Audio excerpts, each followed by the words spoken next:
பார்க்காம இருக்காங்க.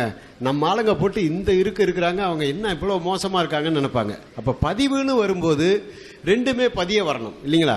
இப்போ ஐயா தவறு பண்ணியிருக்காரு. ஒருவேளை நீங்கள் கும்பகோணம் வரப்போ இந்த தவறு நாங்களும் பண்ணலாம். எவ்வளவோ இருந்தது. காலையில் கூட சொன்னேன், தண்ணி இல்லை, குளிக்கிறதுக்கு தண்ணி இல்லை. அது உங்களுடைய தவறோ என்னுடைய தவறோ கிடையாது. அந்த மோட்டாரில் ஏதாவது கோளாக இருக்கலாம், ஒரு வாஷர் போய் இருக்கலாம். இதையெல்லாம் பெருசுப்படுத்துகிற ஆள் கிடையாது நாங்கள். ஏன்னா இப்போ நாளைக்கு இரவு நான் இங்கேருந்து கும்பகோணம் போயிட்டு நாளைக்கு ராத்திரி எனக்கு இன்னொரு ஊரில் மீட்டிங், எங்கள் பெரியார் தலைவர்கள் மீட்டிங். அதனால் நாங்கள் அலைஞ்சிட்டு இருக்கிறனால இதை விட பெரிய சிரமங்கள்லாம் தினம் அனுபவிக்கிறவங்க. நீங்கள் எப்படி இப்போ ஐயா எப்படி கொள்கையை ஏற்றுக்கிட்டு அதுக்காகவே உழைச்சி அவங்க மட்டும் என்ன நிம்மதியான வாழ்க்கையாக இருக்குங்கிறீங்க? அவங்க மனைவி கூட இருக்காது. அவங்க ஏற்றுக்கிட்ட கொள்கைக்காக அவங்க வாழ்கிறாங்க, நாங்கள் ஏற்றுக்கிட்ட கொள்கைக்காக நாங்கள் வாழ்கிறோம். எங்களுக்கெல்லாம் ஒரு சொந்த வாழ்க்கைன்னே இருக்காது. குடும்பம் இதெல்லாம் பார்ப்போம்னு சொல்லி இருக்கவே இருக்காது. என்னைக்கு வீட்டில் இருப்போம், என்னைக்கு வருவோம்னு யாருக்குமே தெரியாது. தந்தை பெரியாரும் அப்படி தான் இருந்தார்கள். அப்புறம் ஐயா சொன்னாங்க, இந்த மாதிரி இந்த குழந்தைங்க சமையல் சொல்லி கொடுக்கறது பெரிய தப்பா, புருஷன் வீட்டில் போனால் சமைக்க வேணாமா அப்படின்னு கேட்டேன். அதுக்கு சொன்னாங்க, புருஷன் வீட்டில் போனால் சமையல் மட்டும் இல்லை, இன்னும் சில வேலைகள்லாம் இருக்குது, அதுக்கும் பயிற்சி கொடுக்க முடியுமா அப்படின்னு கேட்டாங்க. நான் தயவு செஞ்சு சொல்லிக்கிறேன், அது காமங்கிறது இயற்கையாக வருங்க. இப்போ ஆண்களுக்கு கூட அந்த 15 வயசு வரைக்கும் அது சமாச்சாரம் ஒரே ஒரு வேலை தான் நினச்சிக்கிட்டு இருப்பான், மூத்திரம் மட்டும்தான் பெய்யுன்னு.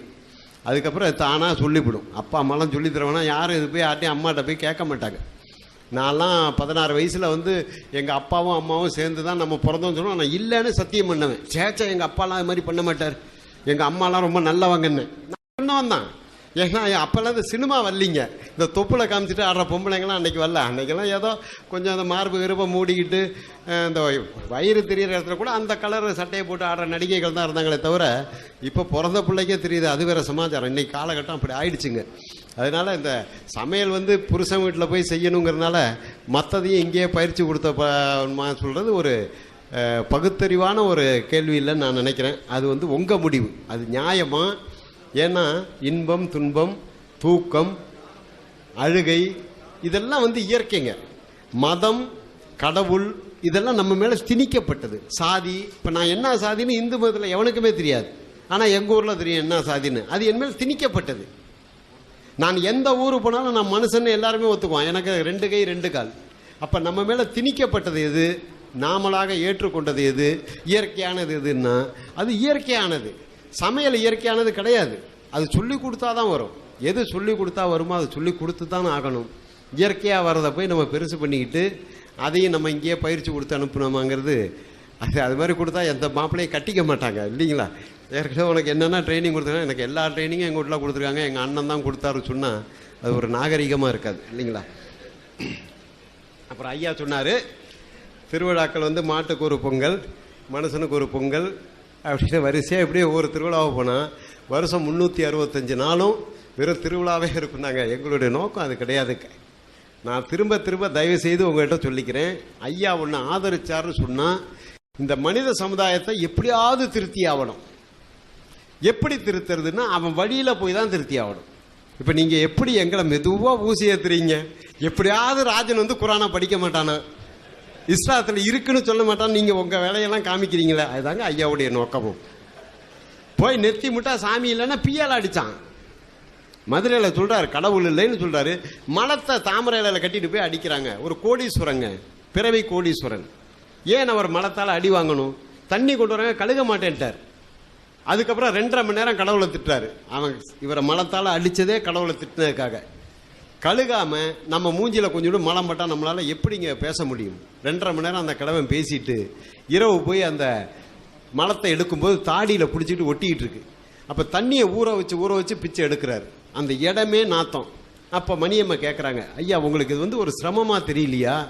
இந்த அறிவு கட்ட மக்களுக்காக நீங்கள் ஏன் இந்த மாதிரிலாம் அவஸ்தைப்படணும் அப்படின்னா? அப்போ ஐயா சொன்னார், அவன் மலத்தால் அடித்தான்னு சொல்லி நான் கவலைப்படவே இல்லை, மலம்னு தெரிஞ்சும் அதை கையில் எடுத்துகிட்டு வந்திருக்காங்க பாரு, அதை நினச்சி வேதனைப்பட்டினார். அந்த நிலைமையில இவன் இருக்கான். சீர்காழி முத்துசாமின்னு ஒருத்தர் இருந்தார். இப்போ தான் ஒரு 3-4 ஆண்டுகளுக்கு முன்னாடி செத்து போனார். இன்றைக்கி இந்த டீக்கு என்ன ரங்கநாதன் ஸ்ட்ரீட், டி நகர் ரங்கநாதன் ஸ்ட்ரீட்டு சரவணனும் அவரும் ஒன்றா தலையில் பாத்திரம் ஊற்றவங்க. இன்றைக்கி அவர் ரங்கநாதன் ஸ்ட்ரீட்டில் சரவணன் எங்கேயோ போயிட்டார், இறந்து போயிட்டார். பிள்ளைங்க நல்லா இருக்காங்க, திறமை அவங்களுடைய உழைப்பு. இந்த முத்துசாமியும் நல்லா இருக்கார் சீர்காழியில். அவர் கடவுள் பக்தர், 22 வயசு, நல்ல உயரமாக இருப்பார். அப்போ ஒரு பாப்பான் 200 ரூபா கொடுத்து, இன்னைக்கு ராமசாமி நாயக்கர் பேசுவான், நீ அவனை கல்லால் அடித்து கொன்னுடுனார். என்ன காரணம் கேட்டிங்கன்னா, சீர்காழி முத்துசாமி ஒரு கல்லால் எடுத்து அடிச்சாருன்னா அந்த கல்லோட காக்கா விழும். நல்ல உயரம், 6 அடி உயரம். குறி பார்த்து அடிக்கிற திறமை அவருக்கு பிறவியிலேயே இயற்கையாகவே இருக்கு.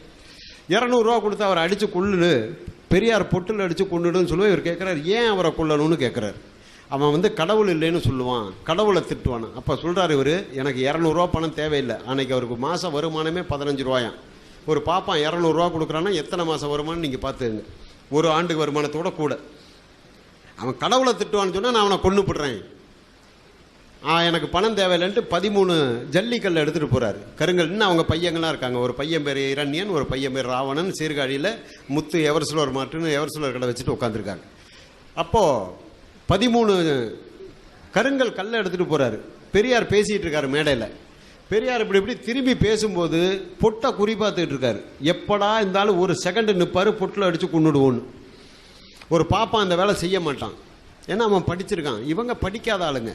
அன்னைக்கு பார்த்துங்க, ஐயா வந்து கடவுள் மறுப்பே சொல்லாமல் மனித நேயத்தை பற்றி சொல்லிகிட்டு இருக்கார். மனுஷன்னா இப்படி தான் இருக்கணும், ஒருத்தருக்கு ஒருத்தர் விட்டு கொடுத்து வாழணும், சகோதரர்களாக இருக்கணும் அப்படின்னு பேசிகிட்டு இருக்காரு. இவர் ஒவ்வொரு கல்லாக கீழே போட்டுட்ருக்கார். 2.5 மணி நேரம் 13 கல்லும் கீழே போட்டார். இவர் பேசுறதெல்லாம் நியாயம் தானே, இவர் ஒன்றும் சாமியை திட்டலையே அப்படின்ட்டு நேராக மேடைக்கு போகிறார். போய் ஐயா என்னை மன்னிச்சிருங்கிறார் முத்துசாமி. பெரியார் கேட்குறாரு, நீங்கள் என்ன தம்பி தப்பு பண்ணீங்க ஏன்னார். நான் உங்களை கொலை பண்ண வந்தேன் அப்படின்னாரு. கொலை பண்ணிட்டு போங்களேன்னு ஐயா குனிஞ்சு கழுத்தை காமிக்கிறார். ஐயாவும் நல்லா உயரமானவர். குனிஞ்சு கழுத்தை காமிக்கிறார். இல்லையா என்னை மன்னிச்சிருங்க அப்படின்னாரு. ஏன் தம்பி நீங்கள் என்னை கொலை பண்ண வந்தீங்கன்னார். நீங்கள் கடவுளை திட்டுவீங்கன்னு சொன்னாங்க, அதனால உங்களை கொலை பண்ண வந்தேன்னார். ஏன் கடவுள் என்ன உங்கள் அக்கா புருஷனா, உங்களுக்கு ஏன் கோவம் வருதுன்னார் பெரியார். அவர் கேட்ட கேள்வி அதுதான். அதுக்கப்புறம் அவர் கொடுத்த நாற்காலியில் அந்த இளைஞரை உட்கார வச்சு 2.5 மணி நேரம் வெறும் கடவுளை மட்டும் திட்டியிருக்கார் பெரியார். வேற எதுவும் பேசவே இல்லை. இப்போ சொல்லுங்க தம்பி எந்த கடவுள் யோகியமான கடவுள், இப்போ சொல்லுங்க தம்பி எந்த கடவுள் யோகியமான, வரிசையாக கடவுளை தான் திட்டிட்டு வரும். ஏன்னா அந்த பையன் வந்து நெத்தியில் பட்டை அடிச்சிருந்தார், அதனால அவர் இந்து கடவுளை திட்டினார். அவன் நெஞ்சில் சிலுவை போட்டு வந்திருந்தா இயேசுவை திட்டியிருப்பார். உங்கள் ஆளுங்க யாராக வந்தால் அல்லாவையோ நபிகள் நாயகத்தை ஐயா குறை சொல்லிருப்பார். 3 மணி நேரம் 2 மணி நேரம் சொல்லுவார். யாரும் மறுக்க முடியாது. அவருடைய திறமையெல்லாம் எங்களுக்கு இல்லைங்க. ஏன்னா இப்போல்லாம் நாங்களாம் சோம்பேறி ஆகிட்டோம். உங்களுக்கே தெரியும், இப்போ உழைக்காம தான் எல்லாம் சாப்பிட ஆசைப்படுறாங்க. எல்லாம் ஒரு கம்ப்யூட்டரை கற்றுக்குறாங்க. இப்போ உழைப்பாளிகள் எங்கே இருக்காங்க? அது மாதிரி நமக்கு அது மாதிரி காலம் சுருங்கி போயிடுச்சு. அந்த முத்துசாமிங்கிறவர் அன்னைக்கு கருப்பு சட்டை போட்டவர், இந்த இப்போ ஒரு 82 வயசு, மேடையில் பேசிகிட்டு இருக்கோம், மயக்கம் அடித்து விழுந்தார். வீட்டுக்கு கொண்டு போனாங்க, செத்து போயிட்டார். 4 வருஷம். ஐயாவுடைய பேச்சு. பூந்தோட்டம்னு ஒரு ஊர் மயிலாடுதுறை பக்கத்தில், அங்கே போய் பெரியார் பேசுகிறார். காட்டு மிராண்டிகள் காலத்தில் கடவுள் மறுப்புன்னு சொன்னால் இன்னமும் உதைக்கிற ஊர்லாம் இருக்குது. நான்லாம் உதவாயினவன் தான், கல்லால் உதவாயினவன் தான். என் காரில் வந்து தருமபுரியில் RSS வந்து பெட்ரோலை ஊற்றி கொளுத்தவே போயிட்டாங்க. நல்ல வேளை காவல்துறை பார்த்துட்டு அவங்களெல்லாம் விரட்டி அடித்து அப்புறம் மேடைக்கு பக்கத்தில் கார். அது மாதிரி இன்னமும் துரோகிகள் இருக்காங்க, அது வேறு சமாச்சாரம். RSSல இருக்கிறது முழுக்க சூத்திர பசங்க தான், ஒரு பாப்பா கூட கிடையாது. இந்த அடிதடிக்கு வரவன்லாம் சூத்திர பசங்க தான், பாப்பா அதுக்கெல்லாம் வரமாட்டான். அப்போது அந்த என்ன சொல்லுவாங்க, பெரியார் என்னமோ சொல்ல வந்தேன் நான் அந்த விஷயத்தை விட்டுட்டு. பூந்தோட்டங்கிற ஊரில் ஐயா பேசுகிறாரு. 2.5 மணி நேரம் பேசுகிறாரு. அப்போ அந்த மக்கள் வந்து கடவுள்ல முழு வீசமும் நம்பிக்கையில் இருந்தவங்க தான். கடவுள் மறுப்பாளர்னு யாருமே கிடையாது. ஐயா பேசிட்டு இரவு வந்துடுறாரு. மறுநாள் என்ன தெரியுங்களாச்சு, அங்கே இருக்கிற பிள்ளையார் கோளை இடித்து தரமட்டமாக்கி அங்கே பெரியார் படிப்பகம் கட்டிட்டாங்க. இன்னமும் அந்த பெரியார் படிப்பகம் அந்த பூந்தோட்டத்தில் இருக்கு. அதை விட பெரிய நல்ல சமாச்சாரம் என்னன்னு கேட்டிங்கன்னா, அந்த மக்கள் இன்னமும் ஒரு கோவில் வராமல் அங்கே பார்த்துக்கிறாங்க. இப்போ அது திமுக காரங்க அங்கே உள்ள போய் ஏதோ இப்போ 2-3 மாதமாக கோயில் கட்ட ஆரம்பிச்சதா கேள்விப்பட்டேன். அரசியல்வாதிகளுக்கு ஓட்டு வேணும், அது எது வேணாலும் செய்வாங்க. அவருடைய ஒரே ஒரு நாள் பேச்சு ஒரு கிராமத்து மக்களையே திருத்தி அங்கே இருக்கிற கோவிலை இடித்து அங்கே ஒரு படிப்பகம் கட்ட அளவுக்கு மாற்றிருக்குன்னா அவர் எவ்வளோ விபரமாக பேசியிருக்கணும். ஒரு 4ஆம் கிளாஸ் படித்தவர், நல்லா சிந்தனை பண்ணி பாருங்க. அப்போ அவருடைய உழைப்பு என்ன, அதுதான். அப்புறம் ஐயா சொன்னாங்க, எங்களெல்லாம் தீவிரவாதியாக நினைக்காதீங்கன்னு. எங்களுக்கு தீவிரவாதினா ரொம்ப பிடிக்கும். ஏன்னு கேட்டிங்கன்னா, தீவிரவாதினா அதை வந்து ஏதோ பெரிய அயோக்கியன்னு நமக்கு வந்து காமிச்சுக்கிட்டு இருக்கான். வாதம் பண்ணுறோம், கேட்கல, கொஞ்சம் தீவிரமாக வாதம் பண்ணுறோம், அதுதான் தீவிரவாதி. நீங்கள் போய் தாசில்தார்ட்ட போய் எங்கள் பைப்பில் தண்ணி வரலன்னு சொல்லுங்கள், கவலையே பட மாட்டான், வரமாட்டான். திரும்ப போங்க, வரமாட்டான். திரும்ப போங்க, வரமாட்டான். 10 பேர் சேர்ந்து ரோட்டில் உட்காருங்க, கலெக்டர்லேருந்து எல்லாம் அங்கே வந்து நிற்போம். அப்போ முறைப்படி மனு கொடுத்தா வரத்துக்கு ஆள் கிடையாது. சாலை மறியல் பண்ணிங்கன்னா கலெக்டர், தாசில்தார், துணை சாசல் எல்லாம் வந்துடுவான். என்ன பிரச்சனை? தண்ணி இல்லைம்மா, இந்த உடனே ஏற்பாடு பண்ணி டக்குன்னு முடிஞ்சு போயிடும். அதே மாதிரி தான் வாதங்கிறது கொஞ்சம் விவரமாக போகும்போது தீவிரவாதம். எங்களை தீவிரவாதி மாதிரி நினைக்கிறார் அப்படின்னு ஐயா சொன்னார். எங்களுக்கு தீவிரவாதங்கிறது ரொம்ப பிடிக்கும். ஏன்னா நாங்களாம் தீவிரவாதிகள் தான் இல்லையா? தீவிரமாக தானே வாதம் பண்ணிகிட்டு இருக்கோம். அது இருக்குதோ இல்லையா, அது வேறு சமாச்சாரம். வாதம் பண்ணுறது தீவிரமாக பண்ணும்போது அது ஒரு தவறான இது ஆகாது. அதனால் தயவுசெய்து சொல்கிறேன், உங்கள் இப்போ வந்து அந்த இதுக்கு அரை சாப்பாட்டுக்காக பேசி அவங்க கேள்வி கேட்கல. என்ன கேள்வி கேட்கணும்னு நினைச்சாங்கன்னா என்ன கேள்வி?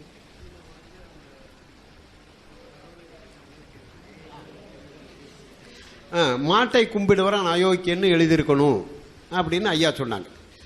நீங்கள் எங்கள் பெரியார் சிலை பார்த்தீங்கன்னாலும் அதில் எழுதியிருக்கிற வசனம் இதுதான்.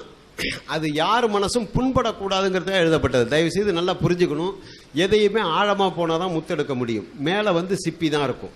ஏன்னா எங்கே ஒரு மத பண்டிகை இருந்தாலும் கடவுள் வாழ்த்துன்னு பாடுவான். இப்போ தான் அந்த ஈராரும் கடல் விடுத்தன்னு சொல்லி பண்ணால் அதில் கூட ஆரியங்கள்லாம் ஒழியணும்னு வரும். கடைசி அதை எடுத்துகிட்டு போடுறான். முந்தியெல்லாம் என்ன கேட்டிங்கன்னா, தாயே யசோதா உந்தன் ஆயர் குலத்துதித்த மாயன் கோபாலகிருஷ்ணன் செய்யும் ஜாலத்தை கேளடி தாயின்னு இந்த பஜனை பாட்டு தான் பாடுவான். அப்போ ஐயா என்ன பண்ணார் கேட்டிங்கன்னா, அதுக்கு மறுப்பாக நம்ம செய்யணும். அவன் கடவுள் வாழ்த்து போடுறான், நம்ம கடவுள் இல்லைன்னு சொல்லிட்டு எங்கே வந்து தீக்காக்காரங்க பெரியாரிஸ்ட்டு கூட்டம் போட்டாலும் கடவுள் இல்லை, கடவுள் இல்லை, கடவுள் இல்லவே இல்லை, கற்பித்தவன் முட்டாள், பரப்பினவன் அயோக்கியன், வணங்குகிறவன் காட்டு மிராண்டே சொல்லிட்டு தான் கூட்டத்தை ஆரம்பிக்கணும்னார். இது எதுக்குன்னு கேட்டால் கடவுள் மறுப்புக்கு எதிர்ப்பான், கடவுள் வாழ்த்துக்கு எதிர்ப்பான். அப்போது கடவுள் இல்லைன்னு சொன்னால் என்ன காரணம்? இது வரைக்கும் யாரும் பார்க்கல, அதனால இல்லை. பார்த்ததை தான் நம்ம நம்ப முடியும். இல்லவே இல்லைன்னா கண்டிப்பாக பார்க்கல, இல்லவே இல்லை. கடவுளை கற்பித்தவன் முட்டாள். ஏன்னு கேட்டிங்கன்னா, 6 தலைங்கிறான், யானை தலைங்கிறான், குரங்கு தலைங்கிறான், துளசியை சாமிங்கிறான், பூமியை தொட்டு கும்பிட்றாங்க. ஏண்டானா பூமாதேவிங்கிறான், செருப்பு அது மேலே தான் போட்டு தேய்ச்சிக்கிட்டு போகிறான்.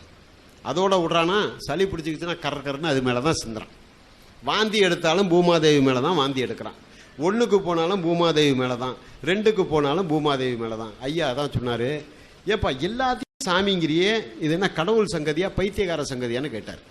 நீ கடவுள்னா என்னான்னு சொல்லுனார். சாவறதுக்கு 4 நாள் முன்னாடி டி நகர் மீட்டிங்கில் சொல்கிறார், கடவுள்னா என்ன சொல்லு. கண்டதையெல்லாம் சாமின்னா பாம்பு சாமிங்கிற, பள்ளி சாமிங்கிற, இது என்ன பைத்தியகார சங்கதியா? இதுக்காக நீ ஏன் இவ்வளோ நேரத்தையும் பணத்தையும் வீண் பண்ணுறேன்னு கேட்டார். அதுக்கப்புறம் சொன்னார், கடவுளை கற்பித்தவன் முட்டாள்னார். ஏன்னா அந்த அறிவுபூர்வமான கடவுள் எதுலேயுமே கிடையாது. கன்னி மேரிக்கு இயேசுநாதர் பிறந்தான். இப்போ என் பொண்ணு கல்யாணம் ஒரு பேர பிள்ளையோட வந்து நான் ஒத்துக்குவேனா? நல்லா சிந்தனை பண்ணி பாருங்க. அது அப்புறமா சொல்கிறேன். அப்போ கடவுளை கற்பித்தவன் முட்டாள், பரப்பினவன் அயோக்கியன். இது எவன் விளம்பரப்படுத்துகிறானோ அவன் அயோக்கியன். ஏன்னா அது ஒரு பிஸ்னஸ். இங்கே இருக்கிற பாப்பா அங்கே இருக்கிறவங்க சொல்கிறானா, இல்லை அந்த மதவாதிகள் யார் சொல்கிறாங்களோ என்னமோ பிஸ்னஸ். அதை ஒரு கமர்ஷியலாக பண்ணும்போது அவன் அயோக்கியன். கடவுளை கற்பித்தவன் முட்டாள், பரப்பினவன் அயோக்கியன், வணங்குகிறவன் காட்டு மிராண்டி. வணங்குகிறவன் காட்டு மிராண்டின்னா கெட்ட வார்த்தை கிடையாதுங்க. காட்டு மிராண்டின்னு சொன்னால் காட்டு மரங்களை அண்டி வாழ்ந்தவன். நம்ம ஆதி காலத்தில் காட்டுவாசிகளாக தான் இருந்தோம். மழை பெய்யும் போதும் புயல் அடிக்கும் போதும் மரப்பொந்துக்குள்ளே தான் போய் பூந்துக்கிட்டோம். ஒரே காட்டு மிராண்டின்னா அது என்னமோ ஒரு கெட்ட வார்த்தை, தப்பான வார்த்தை நம்ம புரிஞ்சுக்கிட்டு கோவப்படுறோமே தவிர, காட்டு மரங்களை அண்டி வாழ்ந்தோம் நம்ம அத்தனை பேரும் ஆதி காலத்தில். அதுக்கு நேற்று கூட நிரூபணம் சொன்னாங்க. ஏன்னா அப்போல்லாம் நமக்கு அறிவு வளரல. அப்போ காட்டு மிராண்டி காலத்தில் கண்டுபிடிக்கப்பட்டது தான் இந்த கடவுள். மழை பெஞ்சால் கையெடுத்து கும்பிடுவான், புயல் அடித்தா கையெடுத்து கும்பிடுவான், மூங்கிலும் உரசும் தீ பிடிக்கும், காடே அழியும், நெருப்பை பார்த்து கும்பிடுவான். அதெல்லாம் பார்த்து பயந்தான். எதை பார்க்கும்போது பயந்தான். பாப்பா வந்தான், நெருப்பை வந்து இது அக்னி பகவான்ட்டான். புயல் அடிக்குதா இது வாயு பகவான், இவனுக்கு 2 பொண்டாட்டி அவனுக்கு 2 பொண்டாட்டின்ட்டான். தண்ணி வருதா இது வருண பகவான்ட்டான். எல்லாத்தையும் அவன் கடவுளாக்கிட்டான். எல்லாத்துக்கும் 2 பொண்டாட்டி ஆக்கிட்டான், உருவம் ஆகிட்டான், 8 கை 10 கைன்னு சொல்லி அவன் பிழப்புக்காக ஏற்படுத்திட்டான். அதனால தான் ஐயா சொன்னார், பரப்பினவன் அயோக்கியன். சாதாரணமாக இருந்தோம். கடவுளை வணங்குகிறவன் காட்டு மிராண்டின்னு சொல்கிறதுக்கு அதுதான் காரணமே தவிர, கும்பிட்றவன்லாம் திட்டணுங்கிறது காரணம் கிடையாது. காட்டு மிராண்டி காலத்தில் உற்பத்தி பண்ணப்பட்ட கடவுள். பழைய ராமாயணம்லாம் எடுத்து பாருங்கள். ராமன் லட்சுமணன்லாம் காட்டு மிராண்டி மாதிரி தான் இருப்பாங்க. அந்த முடியெல்லாம் இப்படி இருக்கும் பழைய ராமாயணத்தில். ஏன்னா அப்போ இந்த அளவுக்கு ஒரு கம்ப்யூட்ரு, ஒரு கிராஃபிக்ஸு, ஒரு நல்ல டிராயிங் வரைஞ்சி பிரிண்டிங்லாம் கிடையாது. அப்புறம் இந்த ரவிவர்மா வந்ததுக்கப்புறம் தான் இந்த ராமன் சீதைக்கெல்லாம் ஒரு உருவம் கொடுத்தான். அப்போ அந்த காலத்தில் கண்டுபிடிக்கப்பட்டது தான் இந்த கடவுள். அதை தான் இன்னும் ஏன் நம்ம தொங்கிக்கிட்டு இருக்கணும்? இன்றைக்கி விஞ்ஞான அறிவு எவ்வளவோ வந்திருக்கேன். நான் நேற்றுக்கு சொன்னேன், எல்லாம் இப்போ நம்ம பயன்படுத்துகிற பொருளை என்ன கடவுளாக கண்டுபிடிச்சார்? இல்லை, மனிதன் தான் கண்டுபிடிச்சான். எவ்வளவோ மனிதன் யார் சிந்திக்கிறானோ அவன் தான் கண்டுபிடிச்சான். இன்னும் என்னென்னமோ வரப்போகுது. அது ஏதாவது உங்களாலேயே என்னாலேயே சொல்ல முடியுமா? கண்டிப்பாக சொல்ல முடியாது. ஒரே ஒரு ஆள் சொன்னார், பெரியார் சொன்னார், இனி வரும் உலகம்னு ஒரு புஸ்தகம். எங்கள் ஆளுங்க கடை போட்டாலும் தயவு செய்து வாங்கி படிங்க. 2 ரூபா 2 ரூபா இனி வரும் உலகம். அதில் ஐயா எழுதியிருக்காரு, ஃபோனுக்காக நம்ம தேடி போன காலம்லாம் இருக்காது, ஆளுக்காளு கையில் ஒன்று வச்சு பேசுவாங்கன்னு. அவர் செத்து போய் 36 வருஷம் ஆகுது, ரொம்ப வருஷம் முன்னாடி சொல்லியிருக்காரு. எல்லாம் நடந்து போச்சு. குழந்தை பிறக்கிறதுக்கு ஆண் பெண் தேவையில்லைன்னா டெஸ்ட் டியூப் பேபி வந்துருச்சு. படிக்கிறதுக்கு பள்ளிக்கூடம் தேவையில்லைன்னா கம்ப்யூட்டரில் சிடியில் வந்துருச்சு எல்லா எஜுகேஷனும். இன்றைக்கி நீங்கள் எது வேணாலும் எழுதலாம். ஃபாரினில் வந்துருச்சு, இங்கே வந்துடும். அங்கே எது ஒரு 6 மாதத்தில். ஒன்றே ஒன்று ஐயா சொன்னது இன்னும் வரல, இனிமேல் விபத்து பூமியில் நடக்காது, ஆகாசத்தில் தான் நடக்கும். அவன் ஒரு சின்ன கருவியை மேல் மொட்டை மாடியில் வச்சுக்கிட்டு அதில் பறந்து போய் அவன் வேலையை முடிச்சுட்டு வருவான். அதனால மேலே தான் முட்டிக்கிட்டு கீழே விழுவான. இனிமேல் கீழே விபத்து இருக்குன்னாரு. அது நடக்கும்போது நீங்கள் விவரமாக பார்க்கலாம். அது நடக்க போகுது. அதுக்கு இப்போ முயற்சி எடுத்துகிட்டு இருக்காங்க. இப்போ அந்த ஒரு ஆற்றுல பறந்து பார்த்துட்டான், 184 அடி ஒரு மனுஷன் பறந்து பார்த்துட்டான். அது சின்ன கருவியாக வந்துரும்ட்டாரு. ஒன்று கண்டுபிடிச்சானா அப்படியே அது சுருங்கிட்டு வந்துடும். ஒன்று நம்மளே பாருங்கள், நம்ம பார்க்குறோம் இல்லை, நம்ம பேர பிள்ளைங்க காலத்தில் பார்க்கலாம். கண்டிப்பாக முதுகில் ஒன்று மாட்டிக்கிட்டு இந்த மாடியிலேருந்து அந்த மாடி பறந்து போய் கரகரன்னு வேலையை முடிச்சுட்டு திருப்பி வந்துடுற மாதிரி வந்துடும். இது ஒன்றும் பெரிய அதிசயம் கிடையாது. ஆனால் இது அவர் எழுதி வச்சிருக்காரு. இது மாதிரி எந்த கடவுள் எழுதி வச்சிருக்கு இது வரும்னு? அவர் ஃபோனை பார்த்ததுனால தான் இது எழுதினார். ஃபோனை பார்க்கலன்னா பெரியாரால் அது எழுத முடியாது. இதுக்காக நம்ம தேடி போகிற காலமெல்லாம் இருக்காது. நீங்கள் பையிலேயே வச்சுக்கிட்டு பேசிக்கிட்டு இருப்பீங்க அப்படின்னு இனி வரும் உலகம். 2 ரூபா. இது மாதிரி அவர் சொன்ன கருத்துக்கள் நிறையா இருக்குது. அதை நமக்கு கொடுக்கப்பட்ட விதம் தவறாக இருக்கலாம், நாம் புரிந்து கொண்ட விதம் தவறாக இருக்கலாமே தவிர, அவரை பொறுத்த வரைக்கும் மனிதன் மனிதன் மனிதன் மனிதன் மனிதன் மனித நேயம் மட்டும்தானே தவிர, அவர் எதை ஆதரித்தாலும் எதை மறுத்தாலும் இந்த மனித இனம் மனிதனாக வாழ வேண்டும். மனிதனை இழிவுபடுத்துவதற்கு ஆதாரமாக எது இருந்தாலும் அதனை அழித்து ஒழிப்பது தான் என் முதல் வேலையினர். மனுஷன் இழிவுபடுறதுக்கு எது ஆதாரமாக இருக்கோ அதை அழித்து ஒழிக்கிறது தான் என்னுடைய முதல் வேலைன்னு சொன்னாரே தவிர, கடவுளை ஒழிக்கிறது முதல் வேலைன்னு அவர் சொல்லலை. நன்றி. அன்புள்ள சகோதரர்களே, இப்போ நம்ம விவாதத்தில் கேட்டதற்கு அந்த விஷயங்களுக்கு அந்த தெளிவான பதில் உங்கள்கிட்ட வரல. ஏன்னா திரும்பி பெரியாருடைய மற்ற விஷயங்களை சொல்கிறாங்களே தவிர, எது விவாதத்தில் அது பகுத்தறிவுக்கு அப்பாற்பட்டதுன்னு சொல்கிறோமோ அது பகுத்தறிவுக்கு உட்பட்டதுங்கிறது வரல. அவர் செஞ்ச சில சாதனைகளை சொல்கிறாங்கன்னா அது நம்ம இங்கே விவாதத்தில் சொல்லப்பட்டது கிடையாது. அப்போ இந்த கல் மண் கடவுளை கழித்தவன்லாம் காட்டுமிராண்டின்னு சொன்னால் அவர் ஏன் அதை அவரும் காட்டுமிராண்டின்னு வந்துடுவார? அதான் கேள்வி. அவரும் அந்த மாட்டை வணங்க சொன்னால் காட்டுமிராண்டி ஆயிடுவார்ல. இன்னும் சொல்ல போனால் தெளிவாகவே அதை ஒரு இடத்துல சொல்லவும் செய்கிறாரு. என்ன சொல்கிறாருன்னு கேட்டால், திருக்குறளை ஒரு நேரத்தில் ஆதரிப்பார், ஒரு நேரம் எதிர்ப்பார், பல ஸ்டண்ட் எடுத்திருக்காரு அவர்.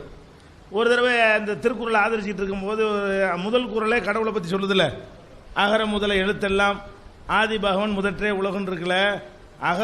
அகரம்ங்கிறது ஆனா எப்படி ஃபர்ஸ்ட் எழுத்தா இருக்கிறதோ அதே மாதிரி உலகத்துக்கு கடவுள் தான் முதல் அப்படின்றதுக்கு நேரடி அர்த்தம் இருக்கிறது. அது இவர் திருக்குறளை ஆதரிக்கும் போது டாப்பிக்கே மாறுதே, பேசிக்கு மாற்றமான நம்ம எப்படி ஆதரிக்கிறது அப்படின்னு நினைக்கிறாரா? நினைக்கும் போது அதுக்கு ஒரு விளக்கம் சொல்றாரு விடுதலையில். இது 1960 22/3/1960 அவர் எழுதின ஒரு விளக்கம். என்ன சொல்றாருன்னா, இதற்கு பொருள் எதற்கு பொருள்? அகர முதல எழுத்தெல்லாம் ஆதி பகவன் முதற்றே உலகு என்பதற்கு பொருள் சொல்றாரு. எப்படி எழுத்துக்கள் எல்லாவற்றுக்கும் அகரம் முதன்மையாக உள்ளதோ அதுபோல இந்த உலகத்திற்கு கடவுள் முதன்மையாக உள்ளது என்று உரை எழுதியவர்கள் கற்பித்து உள்ளார்கள். விஞ்ஞானப்படி பார்த்தால் உலக உற்பத்திக்கு கடவுள் ஒன்று அவசியமில்லை, அது இயற்கையாகவே நிகழக்கூடியது என்கிறார்கள். மற்றும் இந்த உலகமானது சூரியனில் இருந்து சிதறி விழுந்த ஒரு தீப்பிழம்பானது குளிர்ச்சி அடைந்து பூமி ஆயிற்று என்று விஞ்ஞானிகள் கூறுகிறார்கள். ஆகவே சூரியன் இந்த பூமி உண்டாவதற்கு ஆதாரமானவன், ஆதிகாலம் தொட்டு இருந்து வருபவன் என்பதோடு அல்லாமல் மேல்நாட்டினரும் சூரியனைத்தான் வணங்கி வந்திருக்கிறார்கள். அதனால் பகவன் என்பது சூரியனைத்தான் குறிக்கும்ங்கிறார். சூரியனை கடவுள்ங்கிறார். கடவுள் இல்லைன்னு சொல்லிக்கிட்டு வர்ற அந்த கான்செப்ட்லயே சூரியனை ஆதி பகவன் கடவுளெல்லாம் அவர் சொல்லல, சூரியனை தான் சொல்றாரு. சூரியன் தான் பூமி உண்டாவதற்கு மூல காரணமாக இருந்துச்சு. மேல்நாட்டிலாம் அதைத்தான் வணங்குறாங்க, அந்த கடவுளை தான் வணங்க சொல்றாரு இப்ப வள்ளுவருங்கிறாரு. நிஜ கடவுளை வணங்க சொன்னாலாவது கொஞ்சம் பகுத்தறிவு இருக்கிறது. ஏன்னா அது கடவுள் நினைக்கக்கூடியவங்க ஆற்றல் உள்ளவனாக நம்புறோம். சூரியனுக்கு மூளை இல்லை, அறிவு இல்லை, சிந்தனை இல்லை, ஒன்றும் கிடையாது. இதுல இருந்து ஒரு பொருள் விலகி உண்டாகி வந்தா இதுக்கு காரணமாயிருமா? இதுக்கு அது தாயாயிருமா? இது கடவுள் ஆயிருமா? அதை வணங்கணுமா? அதை அப்ப நம்மள்ட்ட இருந்து ஒரு பல்லு உடஞ்சி போச்சுன்னா பல்லு நம்மளை கும்பிடணுமா? அப்ப இது என்ன? இது ஒரு லாஜிக், இது ஒரு பகுத்தறிவாதி சொல்ற ஒரு வாதமா? அப்ப சூரியனை வணங்குங்கிறாரு. அப்ப அவரே சொல்லிட்டாரு சூரியனை வணங்குறவன் காட்டு மிராண்டி தான், சந்திரன் வணங்குறவன் காட்டு மிராண்டின்ட்டாங்களா இல்லையா? அப்ப நீங்க பெரியாரும் அந்த மாதிரியாக ஒரு சந்தர்ப்பத்துக்கு தகுந்த மாதிரி என்ன செய்யறாரு, சூரியனை வணங்குங்கிறாரு. அதுக்கு என்ன ஆன்சர் என்ன? அப்ப நம்ம யோசிக்கணும். அவரும் அடிச்சிருக்காரு, சில விஷயங்களை சொல்லியிருக்காருங்கிறீங்க, இதெல்லாம் என்ன தத்துவங்கிறேன். எதுக்கு போய் சூரியனை வணங்க, அடை சூரியனை வணங்க தப்பு தூக்கி போட்டு இருக்கிறோம்ல அப்படின்னு சொல்லலாம். அப்படி சொன்னா அது ஒரு கணக்கு. நீங்க சொல்ற மாதிரி அவர் சொல்லல. இவங்க என்ன சொன்னாங்க, சூரிய சும்மா பேச்சுக்கு தான் ஆட்டிக்கிட்டு இருக்கோம், தொட்டில மலடி புள்ளைய போட்டு ஆட்டுற மாதிரி சொன்னீங்க. அவர் அப்படி சொல்லாம அதை நியாயப்படுத்துறாரு, கடவுளை மாத்துறாரு. அதை கடவுள் இல்லைங்க மாட்டேங்கிறாரு. நீ நினைக்கிறிய அதை சொல்லல, நாங்க வேற கடவுளையாக்கும் சொல்றோம், சூரிய கடவுளையாக்கும் சொல்றோம். அதுதான் மேலை நாட்டுக்காரன் அதை தான் கும்பிடுறோம். அந்த கிரைக்கர்கள் என்ன செய்வாங்க, சூரியனை கும்பிடுவாங்க. அந்த மாதிரி தான் சொல்றாருன்னு சொல்லி சூரிய கடவுளை சொல்றாருங்கிறாரு. சூரிய கடவுளா இருந்தா என்ன, சந்திர கடவுளா இருந்தா, பன்னி கடவுளா இருந்தா என்ன, கடவுள் இல்லைன்னா கடவுள் இல்லை தானே. அப்ப இவர்கிட்ட எந்த ஒரு பெரியார் அவர்கள்ட்ட தெளிவு கிடையாது. நீங்க நினைச்சு சொல்ற அளவுக்குலாம் உள்ளவர் கிடையாது அவர். நீங்க பெரிய ஜீனியஸ் மாதிரி நீங்க ஒரு ஃபீடப் கொடுக்குறீங்களே, அவருடைய முழு வசனங்களை வாசிக்கும் பொழுது பெரிய கூர்மையான அறிவோ கூர்மையான சிலையில உடைச்சார் தைரியமா சிலர் பேசினார் என்பதை தாண்டி பார்த்தால் லாஜிக்கு அப்பாற்பட்டு பேசியிருக்கிறார். அவருக்கு அவரே முரண்பட்டு பேசியிருக்கிறார். தத்துவங்கள் எல்லாம் தப்பு தப்பா சொல்லி இருக்கிறார். மனித குலத்தில் கடைபிடிக்க முடியாத கல்யாணம் வேணாங்கிற மாதிரியான தத்துவங்களை எல்லாம் சொல்லி இருக்கிறார். பார்க்கும் பொழுது நீங்கள் இப்ப சொன்னீங்க பாருங்க, அதுக்கு உரியவராக அவர் இல்லை. அவர் சொன்ன அந்த சில விஷயங்களை போல்டா சொன்னாருங்கிறீங்க. போல்டா சொன்னாரு, அது கூட போல்டா சொல்லல, திருநீரை பூசிக்கிற அளவுக்கு தான் அவருடைய போல்ட் இருந்துச்சே தவிர அப்படி கூட ஒரு போல்டாக சொன்ன மாதிரியும் தெரியல. சந்தர்ப்பம் பார்த்து நினைஞ்சிருக்காரு, சில நேரத்தில் சொல்லியிருக்காரு, சில நேரத்தில் அட்ஜஸ்ட் பண்ணி போயிருக்கிறார். இவ்வளவுதான் அதில் தெரிந்து கொள்வதாக நாங்கள் அறிகிறோம். அதுல இருந்து அதே மாதிரி என்ன பண்றாரு, பெரியார் உருவப்படங்களை அவரே திறந்து வைக்கிறாரு, அவரே உருவப்படங்களை அவருக்கே செலவைக்கிறாங்க, அதையும் அக்செப்ட் பண்றாரு. உருவப்படம் சிலைங்கிறதெல்லாம் பகுத்தறிவா? அது ஒரு சாதாரண கல்லு. பெரியார் சிலையையும் எருமமாட்டு சிலையையும் டெஸ்ட் பண்ணா ஒரே ரிசல்ட் தான் வரும். இந்த எருமமாட்டு சிலை எருமமாடு கிடையாது, பெரியார் சிலை பெரியார் கிடையாது. அது எந்த மெட்டீரியல்ல செய்யப்பட்டுச்சோ அந்த மெட்டீரியல் தான் அது பெரியார் கிடையாது. இவ்வளவு தெளிவாக தெரியும் பொழுது உருவப்படத்தை திறந்து மரியாதை செலுத்துகிறாரு. அதுக்கு ஒரு பயங்கரமான தத்துவத்தையும் சொல்றாரு. நாங்க ஏன் உருவப்படத்தை திறக்குகிறோம் என்றால் சொல்லி அந்த மாதிரி பயங்கரமான தத்துவத்தை சொல்றாரு. ஒரு பகுத்தறிவாதி என்ன பண்ணனே, அட உருவப்படங்கிறது எப்படி அது மனுஷன் ஆகுவான், சிலை எப்படி ஒரு மனுஷன் ஆகுவான், சிலை வழிபாடு இங்க இருந்தானே உண்டாகவே செஞ்சு. ஒரு மனுஷனை முதல்ல படமாக்குவான், அப்புறம் பத்தியை கொளுத்துவான், அப்புறம் உருவமா செய்வான், அப்புறம் கும்ப ஆரம்பிச்சிருவான். இப்படித்தானுங்க பல தெய்வ வணக்கமே உண்டானது. பல தெய்வ வணக்கம் உண்டானதுன்னு சொல்லக்கூடிய இடத்துல பெரியார் எதுக்கு உருவப்படத்தை திறந்தாரு? திருவள்ளுவர் உருவப்படத்தை திறந்து வச்சாரு. அவர் தனக்கு சிலை வைத்துக் கொண்டாரு. திருவள்ளுவர் உருவப்படத்தை போய் திறந்து வச்சுக்கிட்டு அதுக்கு பயங்கரமான தத்துவத்தை எல்லாம் சொன்னாரு. அதே நேரத்தில் வேடிக்கை என்ன தெரியுமா, அந்த சில முன்ன அந்த ஜெயின மதத்தினுடைய சாமியார்களுக்கெல்லாம் மொட்டையடிச்சு அது ஒரு வேற மாதிரி கலர் கொடுத்துட்டாங்க, பொய், அந்த உருவமே பொய்ன்னு ஒரு தடவை சொன்னாரு. திருவள்ளுவர் உருவம் நெசமா நான் கேட்கிறேன்? பொதுவாகவே உருவம் கூடாதுங்க. திருவள்ளுவர்னு ஒரு படம் போட்டிருக்கான, அது திருவள்ளுவரா? திருவள்ளுவர் காலத்திலிருந்து அதுக்கு வரலாறு தொடர்ச்சி இருக்குதா? எப்போ வருது? 100 வருஷத்துக்கு முன்னாடி ஒரு போட்டி வச்சு திருவள்ளுவர் எப்படி இருந்தா நல்லா இருக்கும்னு கேட்டு அவன் வரைஞ்சு பார்த்ததை வச்சு தேர்ந்தெடுத்துக்கிட்டாங்க. அந்த படத்துக்கு திருவள்ளுவர் சம்பந்தம் நெசமா இருந்தாலும் பரவாயில்லை. பெரியார் இப்படித்தான் இருப்பான்னு காட்டுறீங்க, அது உண்மை. திருவள்ளுவர் பல மாதிரி மீசை வச்ச திருவள்ளுவர் இருந்தாரு, தாடி இல்லாத திருவள்ளுவர் இருந்தாரு, குடிமை வைக்காத கிராப் போட்டின திருவள்ளுவர்லாம் இருந்தாரு. அதெல்லாம் ஒரு எக்ஸ்ட்ரா பவர் கொடுக்க முடியாது, ஒரு மரியாதை கொடுக்க முடியாதுன்னு எந்த மாதிரி கொடுத்தா மரியாதை செலுத்துவான்னு ஐடியா பண்ணி ஒரு பெரிய கொண்டை, ஒரு பெரிய தாடி, இது வரைஞ்சதா பெரியார் திருவள்ளுவருடைய உருவமா? அப்ப எவனோ ஒருத்தன் அவன் கற்பனையில் நினைத்து திருவள்ளுவருங்கிறான். அதை அவர் கண்டிச்சு, ஏன்டா கிறுக்கு பயிலோட எவடா திருவள்ளுவர் நீ பாத்தியாடான்னு கேட்கணுமா இல்லையா? பகுத்தறிவு என்ன கேட்கணும்? திருவள்ளுவர் இப்படியாடா இருந்தாரு, 2000 வருஷம் முந்தைய எவன்டா திருவள்ளுவர் வரைஞ்சது, நீ அதான் வரைஞ்சிக்கிட்ட. ஃபர்ஸ்ட் அவர் திருவள்ளுவர் இல்லைன்னு அவர் கேட்டாரா? சரி இருந்துட்டு போறாரு அவர் திருவள்ளுவர், அந்த படத்தை போய் போய் துறைக்கணும், அதுக்கு என்ன போட்டுக்கிற, அதுக்கு என்ன முக்கியத்துவம் கொடுக்கணும்? அது ஒரு படம் தானே. அவன் சிலையை செய்ய அதுக்கு என்ன முக்கியத்துவம் கொடுக்குறான், அதை நீங்களும் கொடுக்குறீங்க. அதே மாதிரி என்ன செய்யறீங்க, சிலையை செய்யறீங்க, சிலைக்கு மாலையை கொண்டு போய் போடுறீங்க, அதுக்கு மலரஞ்சலி செலுத்துறீங்க, அது நினைவு நாள் அன்னைக்கு பயங்கரமான ராட்சச மாலையெல்லாம் போடுறீங்க. அந்த கல்லுக்கு மாலை போட்டா விளங்குமா? அது கல்லு. பெரியாருக்கு போய் போட்டாலும் விளங்குவாரு. அவர் போய் சேர்ந்துட்டாரு, மண்ணோட மண்ணா மக்கி போயிட்டாரு, ஒன்றும் கிடையாது. அதான் பகுத்தறிவு. அப்ப அவருக்கு ஒரு சிலையை போட்டு மரியாதை செலுத்துறீங்களா, அந்த சிலை விளங்குமா? அப்ப பகுத்தறிவு படி நீங்க பதில் சொல்லணும். என்ன சொல்லுங்க? ஒரு கருத்தை பிரச்சாரம் செய்வதற்கு உதவுகிறது. அது மாதிரி தான் கடவுள் கருத்தை பிரச்சாரம் செய்யறதுக்கு அவன் உதவுறதுன்னு அவன் சிலை வைக்கிறான். உணர்ச்சிப்படி பதில் எங்களுக்கு வேண்டியதில்லை. எங்களுக்கு வேண்டிய பதில் என்னன்னு கேட்டால் இதில் உள்ள பகுத்தறிவு என்ன. ஒரு மனுஷனை அவனை மாதிரி ஒரு கல்லா செஞ்சால் அது அவனாக ஆவானா? அந்த கல்லுக்கு மரியாதை செய்தால் அது அவருக்கு செய்த மரியாதையா ஆகுமா? அந்த கல் விளங்குமா? கடவுள் சிலைங்கிற கல் எப்படி விளங்காதோ அது மாதிரி இது விளங்கக்கூடியதா விளங்காம இருக்குமா? அப்ப இப்படி ஒருத்தர் சொல்லியிருக்காரு, என்னடா உளறி கொட்டிருக்காருன்னு நினைப்பீங்களா இல்லையா? நினைவிடம் சொல்றீங்க, ஒரு ஆளுடைய நினைவு, பெரியாருடைய நினைவிடம் என்று சொல்லி அதில் போய் அஞ்சலி செலுத்துறீங்க. அது என்ன நினைவு இடம்? அவர் போய் மக்கி மண்ணா ஒண்ணுமே இல்லாம போயிட்டு அப்புறம் நினைவு இடங்கிறேன். அந்த இடத்துல போய்கிட்டு என்ன மரியாதைங்கிறேன்? ஒருத்தர் போய் புதைச்சா அந்த இடம் மரியாதைக்குரிய ஆயிருமா? அவர் தான் போயிட்டாரு, அப்புறம் அவருக்கு என்ன மரியாதை? அப்ப நினைவிடம்ங்கிறீங்க, அதுல போயிட்டு மரியாதை செலுத்தி கிடக்குறீங்க. இதெல்லாம் மதவாதிகள் செய்வதை விட கூடுதல் உங்களுக்கு தெரியலையா? அவன் தான் சிந்திக்காதவன் முடிவு கட்டினீங்க, சரி தொலைஞ்சிட்டு போறான்னு விடுங்க. நீங்க சிந்திக்கக்கூடியவர்கள் என்ன பண்றீங்க? ஒரு கல்லுக்கு போட்டு மாலையை பண்ணி அவன் தேங்காயை கொண்டா நீ மலர் மாலையை கொண்டு வைக்கிறீங்க. இது நான் கேட்கிறேன், இதெல்லாம் இவங்களுடைய கருத்து என்னன்னு எனக்கு தெரியல. இதுலயே 4 பேருக்கு 4 கருத்து கூட இருக்கலாம். இதுல அந்த செயலை கண்டிக்கக்கூடியவர் இருக்கலாம். ஏன்னா யூனிஃபார்ம் அவங்கள்ட்ட இல்ல பேச நீங்க பார்க்கும்போது தெரியும் சில விஷயங்கள்ல அது தப்பு தான் ஒருத்தர் சொல்லுவாரு. பொங்கலுக்கு 4 கருத்து சொன்னாங்கல்ல, அது மாதிரி அவர்களுக்கு இதில் 4 கருத்து கூட இருக்கலாம். நாங்க 4 கருத்துல உள்ளவர்களுக்கும் ஒரே கேள்வி தான் கேட்கிறோம்.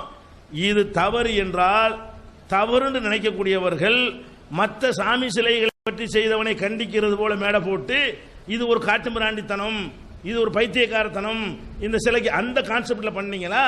வீரமணியை நீங்க எதிர்க்கிறீங்கன்னு சொன்னா பண விஷயத்துல எதிர்ப்பீங்களே தவிர இந்த கான்செப்டை எதிர்த்திருப்பீங்களா?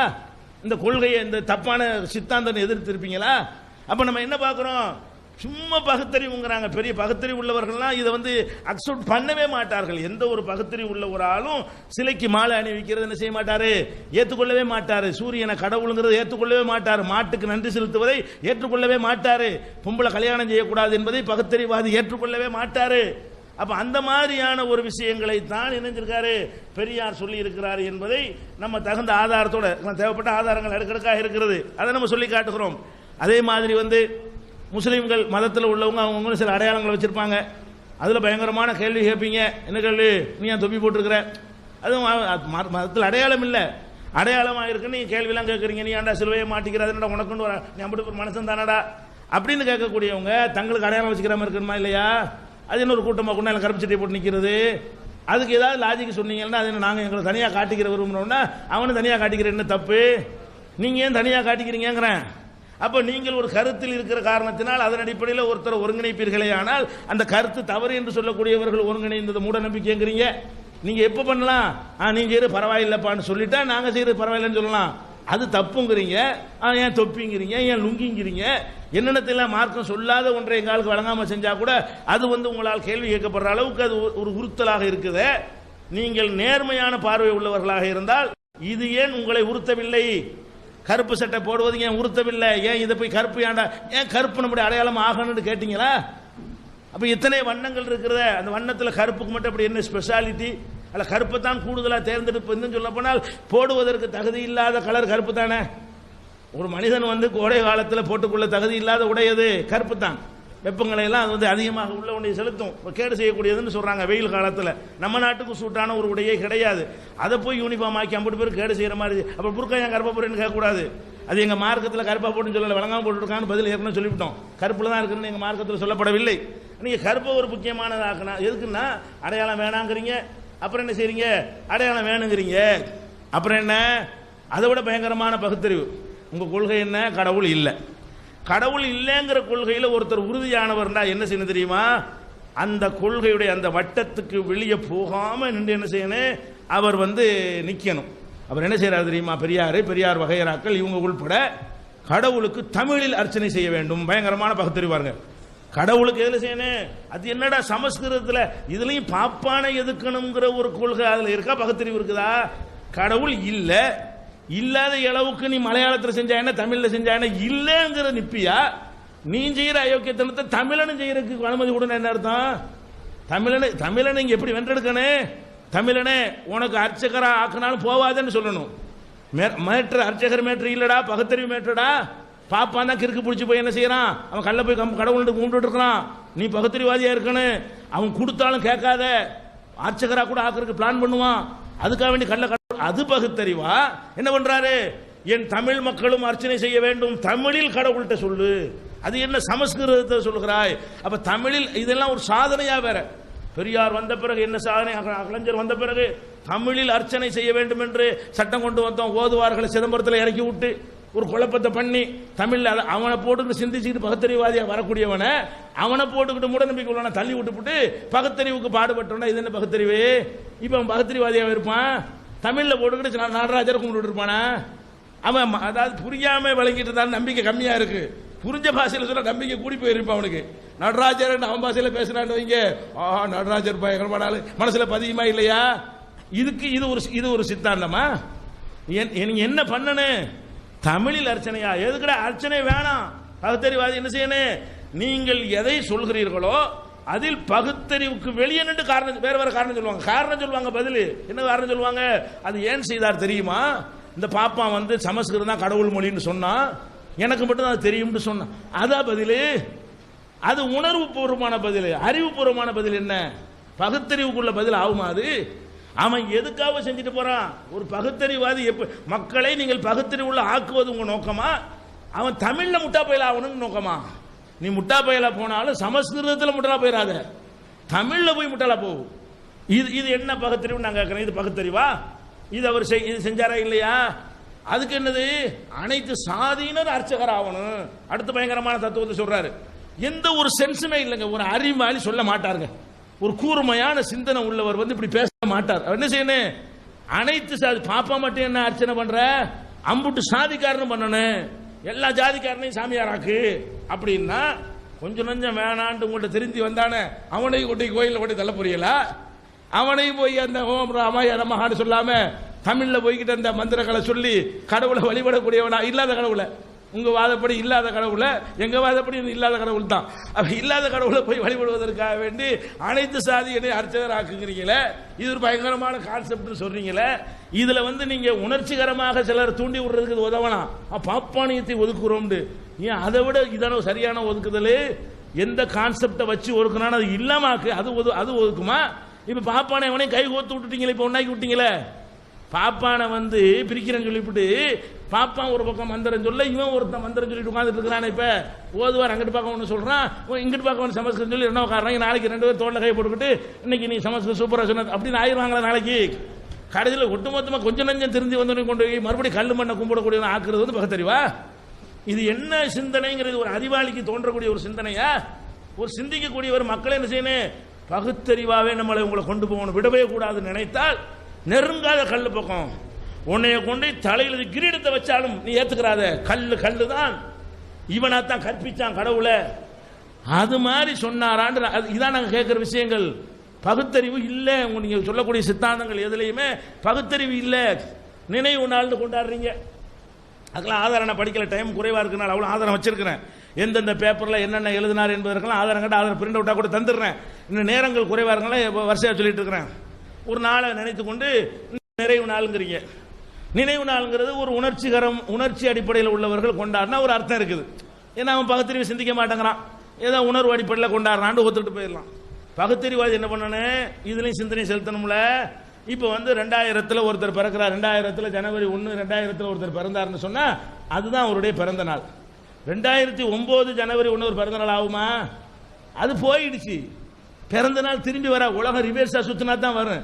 அவர் என்னைக்கு பிறந்தார் அந்த நாள் சயின்டிபிக்கா முடிஞ்சு போச்சு. அது இது பிறந்த நாள் கிடையாது. அது அப்ப நான் திங்கக்கிழமை பிறந்தா வாரம் பிறந்த நாள் கொண்டாடுவீங்களா? அப்ப ஒரு மனுஷன் திங்கக்கிழமை பிறந்தான், அடுத்த திங்கள் பிறந்த நாள், அடுத்த திங்கள் பிறந்த நாள், இது அர்த்தம். ஒரு மனுஷன் பிறந்தான்னு சொன்னா எப்ப பிறந்தான்னு அந்த செகண்டோட, அதான அறிவியல், அதான பகுத்தறிவு, அதான சிந்தனை. இப்ப நாங்க மதவாதிகள் சொல்றோம், நாங்க அந்த காரணத்தை சொல்லல. எங்க கடவுள் சொன்னார் நாங்க சொல்லிட்டு போயிருவோம். நாங்க இதுல வந்து கடவுளை நம்புறோம், ஆராய்ச்சி பார்த்து சிந்திச்சு பார்த்து கடவுளை ஏத்துக்கிட்டோம். கடவுள் ஒரு ஆர்டர் பண்ணும்போது ஆர்டருக்கு ஒபே பண்றோம் வந்து அதுக்கு பதில். அது நீங்க பெரிய பகுத்தறிவு எங்கள்கிட்ட கேள்வி கேட்க முடியாது. நீங்க செய்யறது என்ன? பகுத்தறிவுக்கு ஒத்து இருந்தா தான் ஏற்றுக்கொள்ளணும்னு ஆர்குமெண்ட் பண்ணக்கூடிய நீங்க இதை செய்வதில் என்ன நினைவு நாள் எப்படி கொண்டாடுவீங்க? நான் பெரியார் நினைவு நாள் ரத்த தானம் கொடுத்தேன்னு சொல்றீங்க, நீங்களே சொல்றீங்க. பிறந்த நாள்லையோ நினைவு நாள்லையோ? அது என்ன பிறந்த நாள்? அது நேத்தான் பிறந்தார் அவரு, 2009 தான் பிறந்தாரான்னு கேட்கிறேன். அவர் எப்ப பிறந்த? அது எப்படி ரிவர்ஸா வரும்? சயின்டிபிக்கா எப்படி வரும்? அப்ப பிறந்த வாரம் பிறந்த கிழமை இப்படிலாம் போயிட்டு இருந்தா இது என்ன பகுத்தறிவு?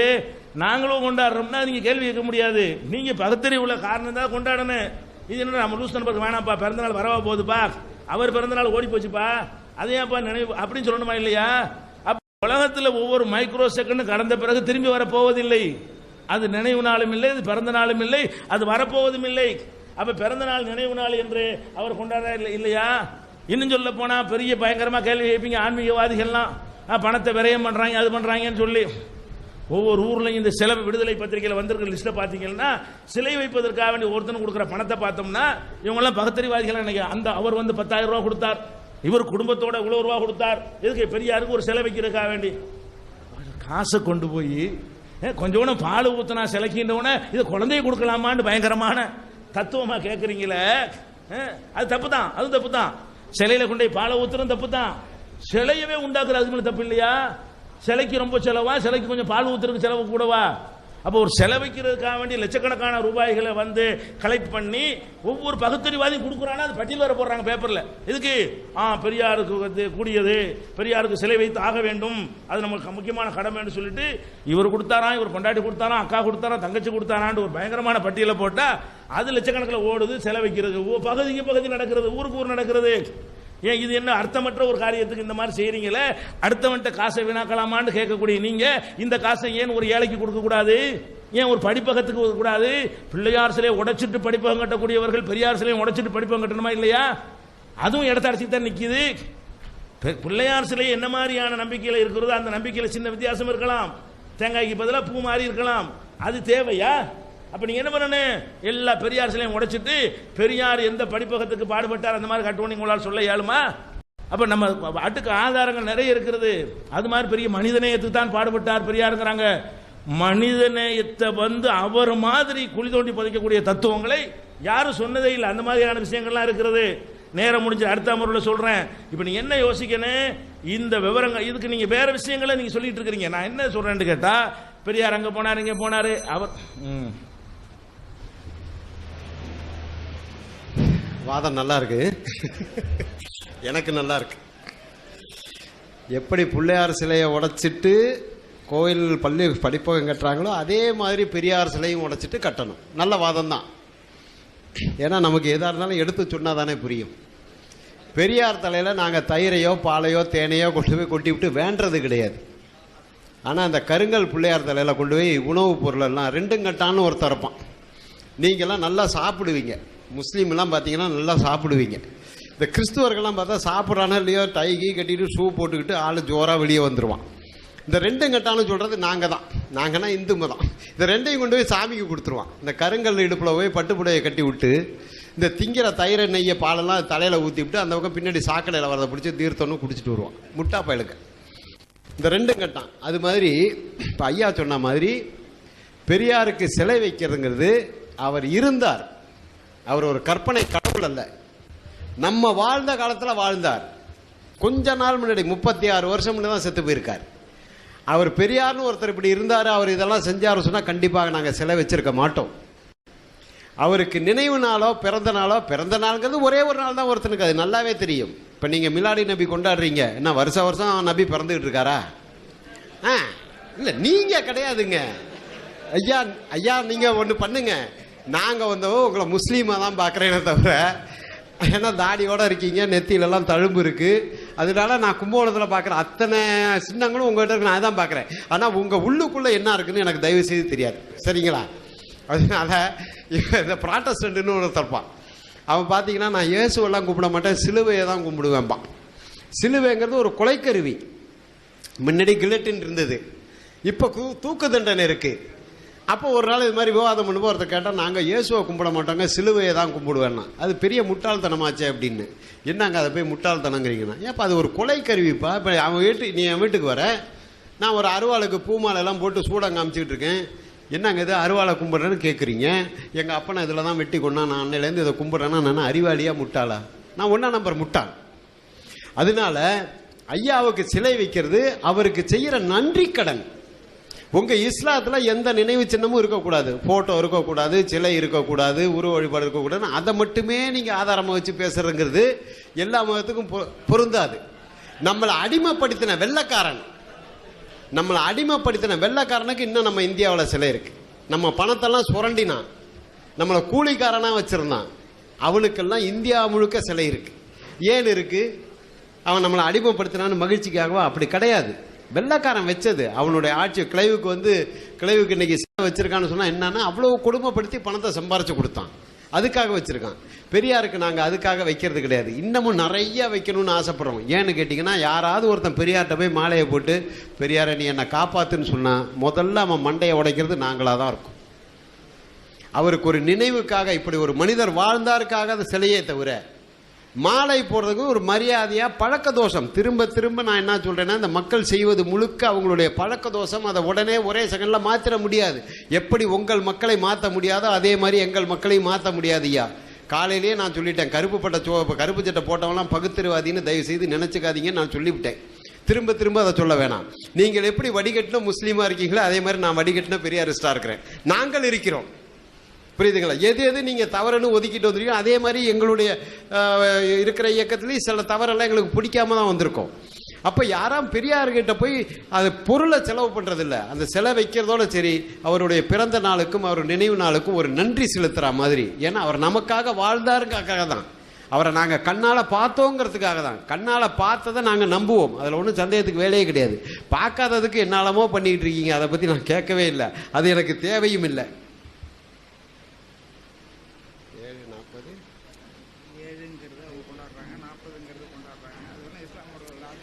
அது ஏதோ இப்போ உங்கள் மதத்தில் இறந்த பிறகு 7:40 கொண்டாடுறீங்கன்னு ஐயா சொல்கிறாரு, அதை நீங்கள் மறுப்பீங்க, நாங்கள் கொண்டாடலாம் சொல்லுவீங்க. அதான் தெரிஞ்சு போச்சு, நீங்கள் உங்களுக்கு ஒன்றுமே இல்லைன்னு தெரிஞ்சு போச்சு. அது வேற சமாச்சாரம். அது மகிழ்ச்சி, அது ஒரு வகையில் நீங்கள் ரொம்ப மகிழ்ச்சி, அதெல்லாம் பாராட்ட வேண்டியதாங்க. உண்மை எங்கே இருந்தாலும் பாராட்டணும், அது வேற சமாச்சாரம். ஏன்னா காலையில் நேற்று ஒரு செய்தி சொன்னீங்க, நாங்கள் பத்திரிகை கூட அடிக்கிறதில்ல, அந்த பத்திரிகை காசுக்கு ஒரு ஆளுக்கு சாப்பாடு போடணும்னு சொன்னீங்க பாருங்க, அதுதாங்க பெரியார் சிந்தனை, அதுதாங்க மனித நேயம். அதை நான் மறுத்து சொன்னேன்னா நான் ஒரு முட்டாள், புரியுதுங்களா? நாங்கள்லாம் 10 ரூபா ரெஜிஸ்டர் திருமணம் பண்ணவங்க தான். ஒன்றும் பத்திரிகை அடித்து என் ஊருக்காரெல்லாம் கூப்பிட்டு சாப்பாடு போட்டெல்லாம் எங்கள் தோழர்கள்லாம் யாரும் கல்யாணம் இல்லை. விருப்பப்பட்ட பொண்ணை போய் பதிவு திருமணம் பண்ணவங்க தான். நாங்கள் இன்னும் கொஞ்சம் உங்களை விட அட்வான்ஸாக வந்துட்டோம். அப்புறம் அதனால அந்த சிலையை பற்றி சொன்னதுக்கு சொல்கிறேன். சூரியனை வணங்க வேண்டும்னு பெரியார் சொன்னால் நல்லா பதிவு பண்ணிக்கோங்க, பெரியார் நம்பர் 1 முட்டாள். நான் தான் சொல்கிறேன், சிற்பி ராஜன் சொல்கிறேன். சூரியனை வணங்க வேண்டும் என்று பெரியார் சொல்லி இருந்தால், எந்த ஒரு பொருளையும் வணங்க வேண்டும் என்று பெரியார் சொல்லியிருந்தால், பெரியார் நம்பர் 1 முட்டாள். இதை சொல்லி கொடுத்தது அவர். ஈரோட்டுக்கு ஒருத்தர் போறார், ஐயா நீங்க வீட்டில் பிள்ளையார் வச்சு கும்பிடுறீங்கன்னு சொல்றாங்க, என்னையா சொல்றேன்னா? பெரியார் ஒரு முட்டாள்னு சொல்லிட்டு போட்டார். என்னையா உங்களை போய் நான் முட்டாள்னு சொல்றதன்னாரு. பிள்ளையாரை யாரு கும்பிட்றான்னா அவன் முட்டாள், பெரியார் கும்பிடுறாரு சொன்னா அவரை முட்டாள்னு சொல்லிட்டு, அவ்வளோதான், விஷயம் முடிஞ்சு போச்சு. பெரியார் தொண்டர்களோ யாரும் கோச்சிக்க மாட்டாங்க. வணங்க வேண்டும்னு பெரியார் சொன்னதா இந்த அச்சில் நினச்சி பேப்பரில் அடிச்சிருந்தா அதை ஏற்றுக்கிறாள் நான் கிடையாது. அதை பற்றி எனக்கு கவலையும் இல்லை. பெரியார் சூரியனையோ சந்திரனையோ கடவுளையோ மனிதனையோ வணங்க வேண்டும், அம்மா அப்பாவையோ வணங்க வேண்டும் என்று சொல்லியிருந்தால் அவர் 1ஆம் நம்பர் முட்டாள், அதில் சந்தேகத்துக்கு வேலையே இல்லை. இது கூட நான் ஆதாரமாக சொல்ல முடியாது. கண்டிப்பாக அவர் சொல்லியிருக்க மாட்டாருங்கிறது எங்கள் எல்லாருக்குமே தெரியும். அது அந்த செய்தி எப்படி வந்திருக்கோ, அது உங்களுக்கு அந்த செய்தி எங்கேருந்து எடுத்தீங்களோ அவங்கக்கிட்ட கேட்டுக்கங்க, இல்லை கொடுங்க, நான் கேட்டு சொல்கிறேன், அது வேறு சமாச்சாரம். மெட்டீரியல் ஒன்று தான். பிள்ளையார் சிலையை உடைச்சாலும் சரி, ஐயா சிலையை உடைச்சாலும் சரி, மெட்டீரியல் ஒன்று தான். அது எதால் உருவாக்கப்பட்டோ அதுதான். மெக்காவில் போய் உடைச்சிங்கனாலும் அதுவும் சிமெண்ட்டாக தாங்க இருக்கும். மசூதியை போய் உடைச்சிங்கனாலும் அதான் சிமெண்ட். அது எதால் உருவாக்கப்பட்டோ அதான் இருக்கும். நம்ம அந்த மெட்டீரியலுக்கு மதிப்பு கொடுக்கறது கிடையாது. அந்த ஆளுடைய உழைப்புக்கு மதிப்பு கொடுக்குறோம். அதுக்கு ஒரு உருவம் தேவை. அதுக்கு தான் சும்மா தாடி வச்ச ஒரு ஆளை செஞ்சு வைக்கிறானே தவிர பெரியார் மாதிரி செய்யணும்னு நாங்கள் யாரும் எதிர்பார்த்ததே கிடையாது. எங்களுக்கு அவருடைய கொள்கைகள் தான் முக்கியமே தவிர, இப்போ கிளைவு சிலையை பாருங்க, அப்படியே கிளைவு மாதிரியே இருக்கும்.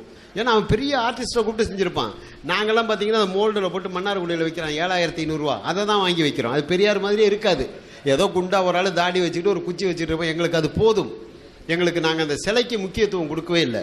அவரை மக்கள் மறந்துடக்கூடாது. இன்னைக்கு நம்ம பிள்ளைங்கள்லாம் ஓரளவுக்கு IAS ஆஃபீஸராகவும் சுப்ரீம் கோர்ட் நீதிபதியாகவும் இருக்கான்னா என்ன காரணங்கிறீங்க? பெரியாருடைய உழைப்பு, காமராஜருடைய உழைப்பு. வேற யாரு உழைச்சா நமக்காக? இந்த பாருங்க, இப்போ ஒரு 3 மாதம் முன்னாடி ஒரு தீர்ப்பு சுப்ரீம் கோர்ட்டில், என்ன தெரியுங்களா? இடஒதுக்கீடு கூடாதுன்னு ஒரு பாப்பா மனு கொடுக்குறான். அந்த நீதிபதி என்ன சொல்றார்? இடஒதுக்கீடு வேணுங்கிறார். என்ன காரணம்னு கேட்குறான். கேஸ் போட்டவன் நீதிபதி சொல்றாரு, நாங்கள் சாயங்காலம் போய் போலீஸ் ஸ்டேஷனில் கையெழுத்து போடுற ஜாதி, அந்த இடஒதுக்கீடை வச்சு தான் நான் இன்னைக்கு நீதிபதியாக உட்காந்துருக்கிறேன். அந்த ஒதுக்கீடை எடுத்துட்டா என்னுடைய பேரனுக்கு பேரன் திரும்ப போய் கையெழுத்து போட்டுட்டு இருக்கணும். என்ன? கல்லர்னு ஒரு ஜாதி இருக்கு. இந்து மதத்தில். அவங்க சாயங்காலம் உள்ளூர் போலீஸ் ஸ்டேஷனில் போய் கையெழுத்து போடணும். கள்ளன்னா திருடன். சாயங்காலம் உள்ளூர் போலீஸ் ஸ்டேஷனில் போய் கையெழுத்து போடணும். நாளைக்கு அவன் திருச்சிக்கு ஒரு கல்யாணத்துக்கு போகிறான்னா இன்றைக்கி சாயங்காலம் போலீஸ் ஸ்டேஷன் சொல்லணுங்க, நாளைக்கு வந்து திருச்சிக்கு நான் கல்யாணத்துக்கு போகிறேன் அப்படின்னு. திருச்சி போலீஸ் ஸ்டேஷனில் போய் கையெழுத்து போடணும். கல்யாணத்துக்கு போன வீட்டில் அவன் போய் போலீஸ் ஸ்டேஷனில் போய் கையெழுத்து போட்டு வரணும்.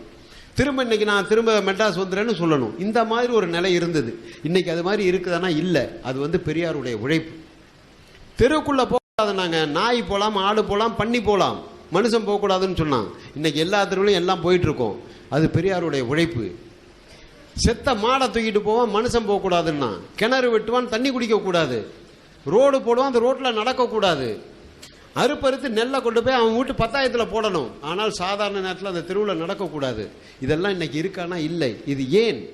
பெரியார் என்ன செஞ்சார், பெரியார் என்ன செஞ்சார், அவரை விட மனிதநேயத்தை கொலை பண்ண ஆளே வேற ஆளே இல்லைன்னு இப்போ ஐயா சொன்னாங்க. இதெல்லாம் இன்னைக்கு இல்லாமல் போனதுக்கு யாருங்க காரணம்? நான் இயேசு காரணமா, அல்லாஹ் காரணமா, ராமனும் கிருஷ்ணனும் பகவானும் காரணமா? அந்த நபர் தானங்க அவருடைய கை காசை செலவு பண்ணி 95 வயசு வரைக்கும் மூத்திர சட்டியை தன் கையில் தூக்கிக்கிட்டு இந்த மக்களுக்காக வாழ்ந்தார். அந்த உழைப்பில்லையா இன்னைக்கு நாங்கள்லாம் எங்கள் கிராமத்தில் எல்லா தெருவிலையும் போயிட்டு வர்றது? நீங்கள் வேற மதத்துக்கு போயிட்டீங்க, அதனால உங்களுக்கு அந்த கொடுமை கிடையாது. நான் உங்கள் மதத்துக்கோ இன்னொரு மதத்துக்கோ போயிட்டா இதை நான் மேடையில் பேச முடியாது. அந்த சனியம் பிடிச்ச மதத்தில் உட்காந்து தான் அந்த சனியனை நான் திட்ட முடியும். நான் வேற மதத்துக்கு போயிட்டா நீ யார் எங்கள் மதத்தை திட்ட? அம்பேத்கர் வந்து சொல்ல முடியாது, இந்து மதத்தை குறை சொல்ல முடியாது. புத்த மதத்துக்கு போயிட்டார். அப்போ கூட ஐயா கெஞ்சினார், ஐயா போயிடாதீங்க, நம்ம இங்கேருந்து குறை சொன்னார். அது உங்கள் வேலை, அது ஏன் வேலை கிடையாதுன்ட்டார். நான் பிறக்கும்போது இந்துவாக பிறந்தேன், சாகும்போது இந்துவாக சாக மாட்டேன்னு அம்பேத்கர் சொல்லிட்டு இந்த புத்த மதத்துக்கு போயிட்டார். நாங்கள் ஏன் போகாமல் இருக்கோம்? எங்களுக்கு எங்கள் மதம் அயோக்கியத்தனமான மதம்னு தெரியாமையா இருக்குது? இதில் இருந்து அதனுடைய குறையை தான் சொல்லணும். அதை குறைய சொல்லி அதில் இருக்கிறவங்களாம் எங்கேயாவது போங்க, மதம் மாறுங்கன்னு தான் சொல்கிறோம். அந்த ஜெயலலிதா கூட மதம் மாறினா தண்டனைங்கிறப்ப நாங்கள் எவ்வளோ மீட்டிங் போட்டு தோழர்களே மதம் மாறுங்கள், மதம் மாறுங்கள்னு சொன்னோம். இந்த மதம் ஏற்றுக்கிட்டோன்னு அர்த்தமா? கண்டிப்பாக நாங்கள் மதத்தை ஏற்றுக்கல. இவங்களால மதம் இல்லாமல் வாழ முடியாது. இந்த இந்து மதத்தை விட்டு எங்கேயாவது போயிடுங்க. உங்களுக்கு பக்கத்தில் சர்ச் இருக்கா, சர்ச்சுக்கு போங்க. மசூதி இருக்கா, மசூதிக்கு போங்க. எல்லாம் ஒன்று தான். எங்கே போனாலும் மரியாதை ஒன்று தான். ஆகவே ஐயாவுடைய உழைப்பு வந்து வீணான உழைப்பு கிடையாது. மனிதநேயத்தை வந்து படுகொலை செஞ்சவர் வந்து கண்டிப்பாக ஐயா கிடையவே கிடையாது. இந்த கருப்பு சட்டை போடுவது பகுத்தறிவா அப்படின்னு கேட்டாங்க ஐயா. இது வந்து அறிவுக்கு ஒத்து வருமான்னு நான் ஒன்றே ஒன்று கேட்க விரும்புகிறேன். பகுத்தறிவுனா கடவுள் மறுப்பு மட்டும் பகுத்தறிவு கிடையாது. பகுத்தறிவுங்கிறது பகுத்து அறிவது. இது என்ன அது என்னன்னு தெரிஞ்சுக்க தான் பகுத்தறிவு தவிர கடவுள் இல்லைன்னு சொல்கிறது பகுத்தறிவு கிடையாது. தயவுசெய்து முதல்ல அதை நீங்கள் புரிஞ்சுக்கணும். என்ன டிவியில் பேட்டி எடுக்க வந்தாங்க, 1/2 மணி நேரம் எடுத்தான். அந்த வீடியோ எடுக்கிறவன் சபரிமலைக்கு மாலை போட்டிருந்தான். அப்படியே உடம்பெல்லாம் எனக்கு எரிச்சலாக இருந்தது, என்னடா இது மாதிரி மாலைங்களையும் பட்டையும் போட்டு எடுக்கிறான்னுட்டு. அந்த பேட்டி எடுத்தாலும் கேட்டார், 1/2 மணி நேரமாச்சு உங்கள்கிட்ட ஒரு உண்மை எதிர்பார்த்தா நீங்கள் சொல்லலையேன்னாரு. என்ன உண்மைங்கன்னு கேட்டேன். நீங்கள் ஒரு பகுத்தறிவாதின்னு நான் கேள்விப்பட்டேன்னாரு. நான் கேட்டேன், ஐயா உங்களுக்கு பகுத்தறிவு கிடையாதா அப்படின்னா? எனக்கெல்லாம் பகுத்தறிவு கிடையாதுன்னாரு. இந்தாங்க டீ சாப்பிடுங்கன்னு பேப்பர் வெயிட்டை தூக்கி கொடுத்தேன். இது என்ன டீயா, இது பேப்பர் வெயிட்னா? இதுதாங்க பகுத்தறிவு. இது டீ இல்லை, இது பேப்பர் வெயிட்டுன்னு உங்களுக்கு தெரியதான் பகுத்தறிவு. கோயிலில் போய் கருங்கல்ல கும்பிட்றீங்க, அது கருங்கல் கடவுள்னு சொல்கிறோம். நீங்கள் ஒரே அந்த கடவுள் மறுப்பு மட்டும் பகுத்தறிவுன்னு நினச்சி பேசிங்கன்னா அதுக்குள்ளே பெரியாரும் வரமாட்டார், நாங்கள் யாருமே வரமாட்டோம். எப்படி நீங்கள் உங்கள் குறையெல்லாம் விட்டுட்டு கொஞ்சம் வடிகட்டி தனியாக வந்திருக்கீங்களோ அதே மாதிரி கடவுள் மறுப்பு வந்து பகுத்தறிவே கிடையாதுங்க. அதில் அது ஒரு பகுதி. இல்லாததை இல்லைன்னு சொல்கிறோமே தவிர திரும்ப திரும்ப திரும்ப திரும்ப இந்த மக்கள் மனிதனாக வாழ வேண்டும், மானமும் அறிவும் உள்ள மனிதனாக வாழ வேண்டும்ங்கிறதுக்காக தான் அவருடைய உழைப்பு முழுக்க. அதுக்கு எந்தெந்த இடத்துல எந்தெந்த வேஷம் போடணுமோ அந்தந்த வேஷம்லாம் போட்டார். காசிக்கு போனார், காவி கட்டிக்கிட்டாரு. அங்கே நிர்வாண சாமியார் இருந்தானுங்க. அவன் என்ன கஞ்சா அடிக்கிறானா என்னன்னு பார்க்க துணி அவுத்து போட்டு நிர்வாண சாமியாரோட போய் உட்கார்ந்தார் பெரியார். அவர் செய்யாத வேலையே கிடையாது. அவருக்கு என்ன சாமியாரை வந்து ஏற்று ஒத்துக்கிறவரா கிடையாது. அவன் என்ன அயோக்கியத்தனம் பண்ணுறான்னு இது மாதிரி நிறையா பண்ணி பார்த்துருக்காரு. அவரோட வாழ்க்கை முழுக்க சோதனை சோதனை சோதனைன்னு சொல்லி இந்த மக்களுக்கு எப்படியாவது அறிவை உண்டு பண்ணணும் அப்படின்னு சொல்லி அவருக்குன்னு அவர் 10 காசு கூட வச்சுக்கல. முழுக்க முழுக்க இந்த மக்களுக்கு தான் இன்ன வரைக்கும் எழுதி வச்சிருக்காரு. இன்னும் நிறையா இருக்குது ஐயாவை பற்றி. இந்த தோழர் பேசுவார். ஹலோ, வணக்கம் சகோதரர்களே. முன்னாடியிலேருந்தே அதாவது இந்த மறுப்பை விட்டுட்டா அப்புறம் திரும்பி மறுப்புலேருந்து ஆரம்பிச்சிடுவாங்க. அதனால் ஃபஸ்ட்டு இந்த சூரியன் சம்மந்தமான ஒரு கேள்விக்கு, அதாவது ஐயா சொன்ன மாதிரி சூரியனை கும்பிடுன்னு சொன்னாக்கா அது அவங்க சொன்ன மாதிரி தான். அது ஐயா வந்து அவரோட வழியிலேயே அது முட்டாள்தனமானது தான். ஆனால் உண்மையிலேயே இப்போ வந்து அவருக்கு வந்து யாரும் தூதர்கள் அதாவது கடவுள்லாம் வந்து சொல்லலை. அப்போதைக்கு உள்ள அறிவியலை பார்த்துட்டு சொன்னது அது. இப்போ வந்து அறிவியல் மாறிடுச்சுன்னு சொன்னாக்கா அது மாறிடுச்சு அப்பெல்லாம் செஞ்சிடாதீங்கன்னா வந்து சொல்லுவார். அவருக்கு வந்து யாரும் தேவதூதர்கள் வந்து சொல்லலை, அதனால தான் வந்து அப்படி ஆயிடுச்சு. அதே சமயம் நமக்கு அவர் வந்து சராசரி மனிதனாக தான் இருந்திருக்காரு. நீங்கள் சொல்கிற மாதிரி உடனே அவர் சொல்லிட்டாருன்னு நம்பிக்கிட்டு போகணும்னு இல்லை.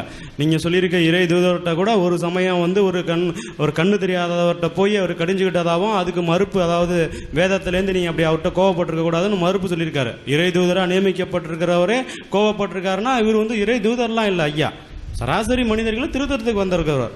அதனால் நீங்கள் வந்து அப்படியே கடவுள் மாதிரி கொண்டு போயிட வேண்டிய அவசியம் இல்லை. அதே மாதிரி இந்த தொழுதவங்களுக்கு வந்து உங்களுடைய இஸ்லாத்தில் வேணால் நம்பிக்கை இல்லாம் அப்படின்னா எங்களுக்கும் நம்பிக்கையெல்லாம் கிடையாது. அதாவது அது வந்து ஒரு அந்த சிலை வந்து ஒரு அதில் போட்டு அர்ச்சனை பண்ணிட்டு ஐயா எதாச்சும் கொடு அப்படின்னு சொல்லிட்டு நம்பிக்கிட்டு போய் செய்கிறதில்ல. அவருக்கு வந்து அவர் செஞ்ச செயலுக்கான மரியாதையாக தான் அங்கே வச்சுருக்கோம் ஒழிஞ்சு அதை வந்து ஒரு கடவுளாக நினச்சிட்டு அங்கே வணங்க போகிற விஷயமா அது கிடையாது. அதே மாதிரி நினைவு நாள்ங்கிறது என்னன்னாக்கா அந்த நினைவு நாளில் என்ன பண்ணணும்னா ஐயா பெரியார் வழியை நடப்பதாக ஒரு உறுதிமொழி ஏற்பதுக்காக ஒரு நாள் எடுத்துக்கிட்டு அதில் தான் சொல்கிறோம். நீங்கள் அந்த நினைவு நாள் கூட கூடாதுன்னு சொன்னீங்கன்னா இப்போ ஒரு துக்கமான சம்பவம் என்னென்னா அந்த ராமர் கோவில், அதாவது மத விதிகளாக ராமர் கோவில் அந்த இடிச்சதுங்கிறது, அதாவது மசூதி இடித்ததை அங்கங்கே மறக்க முடியுமா? டிசம்பர் 6 ஏன் அது இடிச்சிட்டாங்க விட்டுடலாம்ல? டிசம்பர் 6 மறக்க முடியுமான்னு ஏன் அப்புறம் செவுத்தில் போய் அடித்து விட்டணும்? மறக்க மாட்டீங்கல்ல? அதே மாதிரி தான் நினைவு நாளுங்கிறது ஒன்று வச்சுட்டோன்னா அதில் வந்து ஒரு நல்ல உறுதிமொழி ஏற்படுறதுக்காக ஒரு நினைவு நாள் அது.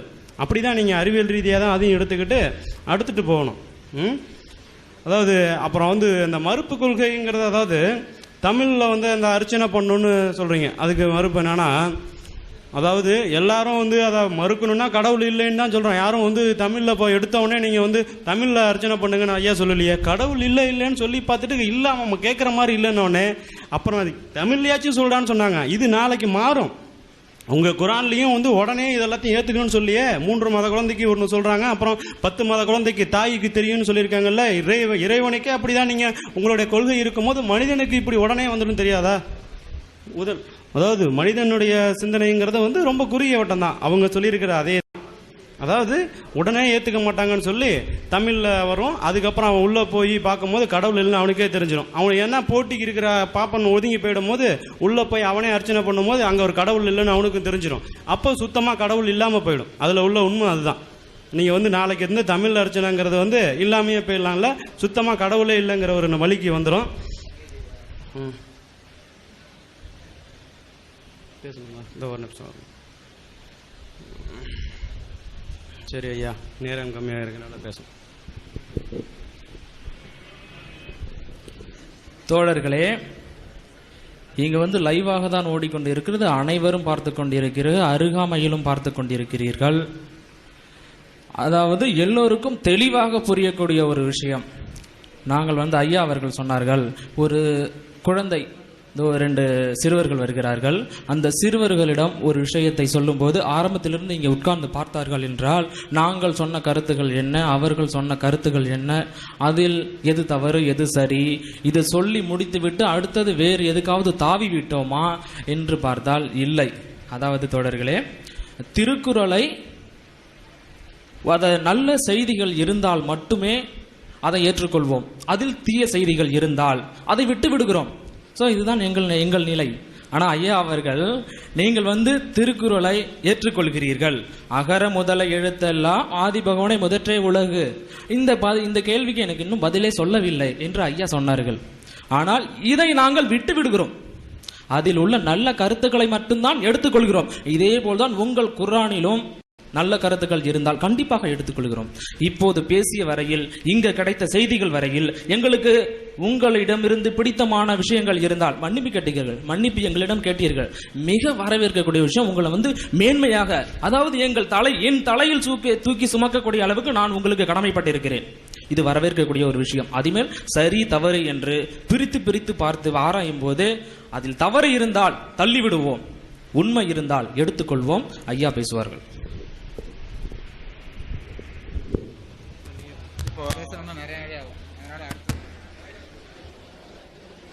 இப்போ அந்த உண்மையில் வந்ததுக்கு ஒரு மறுப்பு சொன்னாங்க. நான் சொன்னேன், துணிச்சலா சூரியனை வணங்குகள் என்று பெரியார் சொல்லியிருந்தால் பெரியார் நம்பர் 1 முட்டாள். ஆனால் கண்டிப்பாக அவர் சொல்லியிருக்க மாட்டார் அப்படின்னு சொன்னேன். இந்த இப்போ எழுதி கொடுத்துட்டேன். அகர முதல எழுத்தெல்லாம் ஆதி பகவன் முதற்றே உலகு. பகவன் என்றால் முதன்மையானவன் பொருள், கடவுள்னு பொருள் கிடையாது. பகவான்னு சொன்னாதான் கடவுள். அதை ஒரு வானா போடணும். அது ஆரியன் கொண்டு வந்தது. தமிழில் பகவன் என்று சொன்னால் முதன்மையானது. உலகத்தில் முதன்மையானது சூரியன் அப்படின்னார். அதை வணங்க கண்டிப்பாக பெரியார் சொல்லியிருக்க மாட்டார். அது வேற சமாச்சாரம். வணங்க வேண்டும்னு அதெல்லாம் சொல்லியிருக்க மாட்டார். அது எழுதியிருக்கு. கண்டிப்பாக இருக்காது. எத்தனை லட்ச ரூபா நீங்கள் பந்தயம் கட்ட சொன்னாலும் நான் கட்ட தயார். நீங்கள் யாராவது தயாராக சொல்லுங்கள். சூரியனை வணங்க வேண்டும் என்று எந்த ஒரு பொருளையும் வணங்க வேண்டும் என்று பெரியார் சொல்லியிருக்க மாட்டார். கண்டிப்பாக அதில் ஒன்றும் சந்தேகத்துக்கு வேலையே கிடையாது. கருத்து முழுக்க முழுக்க தவறானது. அது தவறு யாருக்கிட்ட வேணாலும் இருக்கலாம். அச்சுப்பிழையாக இருக்கலாம், இதை ஐடியா கொடுத்தவங்களாக இருக்கலாம், அதை திருப்பி போட்டவர்களாக இருக்கலாம். பெரியாருடைய கருத்து அதுவாக இருக்க முடியாது. அது எப்படி சொல்கிறதுன்னு கேட்டிங்கன்னா, ஐயாவை மேடையில் வச்சுட்டு கலைஞர் சொன்னார். இந்த என்ன சொன்னார், இந்த திமுகவில் 67 ஓட்டு வாங்கும்போது சொன்னார், ஒன்றே கடவுள் ஒருவனே தேவன் அப்படின்னு சொல்லி தான் இந்த 67 திமுக காரங்க ஜெயித்தாங்க. அதுக்கப்புறம் இந்த திமுகவுக்கு ஆதரவு கொடுக்கும்போது ஐயாவை மேடையில் உட்காந்து கலைஞர் சொன்னார், ஐயா ஒன்றும் கடவுள் இல்லைன்னு சொல்லவே இல்லையே அப்படின்னாரு. ஐயா பதறி எந்திரிச்சு ஓடி வந்தார். கடவுள் இல்லவே இல்லைன்னு தான் சொல்லிட்டு இருக்கேன், அதில் மாற்று கருத்தே கிடையாது, அவர் பொய் சொல்கிறாரு, அதை நம்பாதீங்கன்னு பதறினார் முதலமைச்சர் கலைஞரை. அப்போ அண்ணாதுரை செத்து போய் 70-71 முதலமைச்சர் கலைஞராக இருக்கும்போது இவர் நைஸாக விட்டார் கலைஞர். ஐயா ஒன்றும் கடவுள் இல்லைன்னு மறுக்கவே இல்லைன்னாரு. பதறி அடிச்சுட்டு ஓடி வந்தார். ஏன்னா அவருடைய உழைப்பு வீணாக போயிடும். 50-56 வருஷத்து உழைப்பு வீணாக போயிடும்ட்டு கடவுள் இல்லை கடவுள் இல்லவே இல்லைன்னு தான் சொன்னால் அதில் மாற்று கருத்தே கிடையாது அப்படின்னார். அந்த மாதிரி சொன்ன பெரியார் எதையும் வணங்க சொல்ல வேணாம் அவசியம் கிடையாது. அதனால அவருக்கு எந்த ஒரு எதிர்பார்ப்பும் இருக்காது. ஏன்னா எவ்வளவோ இறங்கி வந்தார் இந்த பெண்ணடிமைத்தனத்தை ஒழிக்கிறதுக்கும் மனித நேயத்துக்காகவும். ஆனால் அவர் எதையுமே வணங்க சொல்லவே இல்லை. அனைத்து சாதியினரும் அனைத்து சமூகத்தினரும் கருவறைக்குள் போகணும்னு சொன்னார் தவிர அனைத்து சாதியினரும் அர்ச்சராகணும்னு அவர் சொல்லலை. அது இப்போ இருக்கிற அரசியல்வாதிகள் போட்டு திரிக்கிறாங்க. அன்பிற்குரிய சகோதரர்களே, கேட்ட பல கேள்விகளில் சிலதுக்கு விளக்கம் சொல்லியிருக்கிறாங்க. அந்த விளக்கமும் ஏற்கத்தக்கதாக இல்லை. நம்ம என்ன கேட்குறோம், ஒரு விளக்கம் சொல்கிறாங்க. இந்த பெரியார் சிலையை வைக்கிறீங்களே நியாயமானு கேட்டால் 2 சிலைக்கும் உள்ள வித்தியாசத்தை சொல்கிறாங்க. அதை கும்பிடுறோம், இதை கும்பிடலையே, இது வித்தியாசம். உண்மை வித்தியாசம். கும்பிடலைங்கிற வகையில் வித்தியாசம் இருந்தாலும் கல்லுக்கு மரியாதை செய்தலுங்கிற மூடத்தனம் இருக்கா இல்லையாங்கிறது தான் இப்போ கேள்வி. அவன் 2 மூடத்தனம், உங்கள்கிட்ட ஒரு மூடத்தனம். இது மூடத்தனம் இல்லைன்னு வந்துடாது. அதான டாப்பிக்கே. அவன் கும்பிடுறவன் 2 மூடத்தனம் செய்கிறான். கும்பிடாம ஒரு கல்லை வேணா செஞ்சு விட்டு அதான் பெரியார் அது கூட மாலை போட்டான்னா ஒரு மூடத்தனம் செய்கிறான்னு சொல்லணுமே தவிர அவனை மாதிரி நான் 2 தடவை ஜெயிலுக்கு போனேன்னா ஒரு தடவை ஜெயிலுக்கு போயிருக்கேன்ல, அது மாதிரி தான் உள்ளது. அப்போ எத்தனை 2 மூடத்தனம் இருக்கிற ஒரு இடத்துல நான் கேட்டது என்னன்னு கேட்டால், இதில் நீங்கள் கும்பிட்றீங்கன்னு நான் சொல்லவே இல்லை. பெரியாரை கும்பிட்றீங்கன்னு நான் சொல்லவா செஞ்சேன்? அது எப்படி பெரியார் ஆவார், அது எப்படி மரியாதை செய்கிறீங்கன்னு தான் கேட்டேன். அதனால் இப்படி வித்தியாசப்படுத்துவது ஒரு ஏற்கத்தக்கது இல்லை. இன்னொன்று இருக்கு. எந்த ஊருங்க அது? திருவாரூர் நீடாமங்கலம் ஊருக்கு போனீங்கன்னா அதுக்கு பதில் எனக்கு தேவையில்லை, தகவல் மட்டும்தான் இது. நீடாமங்கலத்துக்கு போனீங்கன்னு சொன்னா வணக்கத்திற்குரிய பெரியார் அவர்களுடைய சிலை திறப்புன்னு சொல்லி என்ன கீழே ஓட்டுக்கு சிலை செஞ்சு வச்சிருக்காங்க. வணக்கத்திற்குரிய பெரியார் அவரே கடவுளாக தான் ஆக்கிவிட்டாங்க. இதுதான் முக்கியமான விஷயம். அப்ப இதை வேணா நீ தப்புன்னு சொல்லுவீங்க, அதெல்லாம் பிரச்சனை. இப்படித்தான் ஆகுங்கிற நாங்க என்ன செய்யறோம், ஒரு ஆளை மதிக்கிறா இருந்தா ஒரு படத்தையோ சிலையை வச்சுதான் மதிக்கணுங்கிறீங்க. நீங்கள் பெரியாரை மதிக்கிறதை விட நாங்கள் நபிகள் நாயகத்தை மதிக்கிற நீங்க ஒத்துக்குருவீங்க. அவருக்கு சிலை இல்லை, அவருக்கு படம் இல்லை. ஒரு மனிதனுடைய சிந்தனைகளை சரியாக உள்வாங்கிக் கொண்டால் உருவப்படம் தேவையில்லை, சிலை தேவையில்லை. சிலையை மதிச்சுதான் இப்ப நபிகள் நாயகத்துக்கு நாங்கள் சிலை வச்சிருக்கிறோமா? அவரை எந்த அளவுக்கு நாங்கள் நேசிக்கிறோம். அப்ப சிலையாலே அவர் நிற்கிறாரு, உருவத்தாலே நிற்கிறாரு, கொள்கையால் நிற்கிறார். அப்ப கொள்கையால் அவரை நிறுத்தக்கூடியவர்களுக்கு எது சிலை? அப்ப இதெல்லாம் ஒரு சமாதானம், இதெல்லாம் ஒரு ஆர்குமெண்ட் என்ன செய்ய முடியாது, சொல்லவே முடியாது. அப்ப இந்த மாதிரி ஒரு பதில சொல்றாங்க. அப்புறம் பெரியார் சொல்லியே இருக்க மாட்டாருன்னு சொல்றாங்க. எடுத்து காட்டிட்டோம். இது அவங்களுடைய இணையதளத்தில் இருந்து நம்ம எடுத்தது, அவங்களுடைய அதிகாரப்பூர்வமான பகுத்தறிவு பேசக்கூடிய இணையதளத்திலிருந்து எடுத்தது. அது அச்சுப்பிழையா இருக்கலாம்னு கேட்டால் நீங்க அந்த இணையதளத்திற்கான போய் செக் பண்ணி என்ன செய்யுங்க, நீங்க அச்சுப்பிழையா சொன்னாரான்னு பாத்துக்கிறங்க. சொன்னது கொடுத்த ஆதாரத்தை நம்ம கொடுத்து விட்டோம் கையில. வணங்குதா? அவர் அந்த மாதிரி தான் சொல்லியிருக்க ஆதரிக்கிற காலத்தில் சொல்லியிருக்கிறாரு. விடுதலை பத்திரிகைன்னு தான் போட்டிருக்கிறோம். விடுதலைக்கே வெப்சைட் இருக்கிறது. ஒவ்வொரு டேட் வாரியாக என்னென்ன டேட் விடுதலை வேணாலும் நாங்கள் எடுக்கலாம். விடுதலை பத்திரிகை லைப்ரரியில் போய் நாங்கள் போய் பார்த்து இது எடுக்கலை. விடுதலைக்குன்னே வெப்சைட் வச்சுருக்காங்க, இணையதளம் இருக்குல்ல, அது உள்ளே போங்க எடுங்க, இருக்கிறத நாங்கள் சொல்கிறோம். அப்போ தப்பாக இருந்துச்சுன்னா இப்போ என்ன செய்யுது? ஆனால் எனக்கு இதில் ஆச்சரியம் கிடையாது, அப்படியும் சொல்லியிருப்பார். ஏன்னா மாட்டுக்கு நன்றி செலுத்த சொன்னவர், அதெல்லாம் சொன்னவர், இதெல்லாம் சொல்லியிருக்க மாட்டான்னு சொல்ல முடியாது. ஒரு நேரத்துக்கு அவர் சொல்றவர் தானே, அவர் சொன்னபடியே அங்கே அதுக்கு தகுந்த மாதிரி ஒன்று சொல்லுவார், இதுக்கு தகுந்த மாதிரி சொன்னவார்னா, இது ஏதோ ஒரு திருக்குறளை தூக்கி பிடிக்க வேண்டிய ஒரு நேரம் வரும்போது அதுக்கு தகுந்த மாதிரி சொல்லியிருப்பார். அதெல்லாம் ஒரு பெரிய விஷயம் கிடையாது. அதனால இந்த மாதிரியான பதில்கள் தான் அவங்க சொல்லி இருக்கிறாங்களே தவிர, கேட்ட கேள்வி அப்படி பட்டியல் அப்படி இருந்துகிட்டே இருக்குது. மற்றது அவர் சொல்வார் தொடர்ந்து. அஸ்ஸலாமு அலைக்கும். இந்த பகவன்கிற வார்த்தையை சொன்னாங்க. பகவன்கிறது கடவுளை குறிக்காதுன்றாங்க. பகவன்கிறது வடமொழி சொல்லு. அது தமிழ் படுத்தும் போது பகவான் என்று எழுதலாம், பகவன் என்று எழுதலாம், கடைசி நம்மளுக்கு பகவான் என்று எழுதலாம். இது திருக்குறள்ல அந்த 1.25 அடி தான் இருக்கும். அந்த குறள் இதுக்காக அந்த மாத்திரை அளவு கணக்கு பண்ணி பகவன் என்று குறிப்பிடப்பட்டிருக்குது. அது என்ன சொல்லு என்பது முக்கியம் இல்லை. பகவன் என்பது சூரியனை குறிக்கும் என்றிருக்கார். பகவான் என்பது கடவுள். கடவுள் என்று இங்க யாரை சொல்றாங்கன்னா வேற கடவுள் இல்ல, சூரியன் தான் கடவுளுங்கிறார். இவர் சூரியனை வணங்க சொன்னார், நம்ம சொல்ல வேண்டியது அவசியம் இல்லை. சூரியனை கடவுள் என்று அவர் சொன்னார்னா என்ன அர்த்தம்?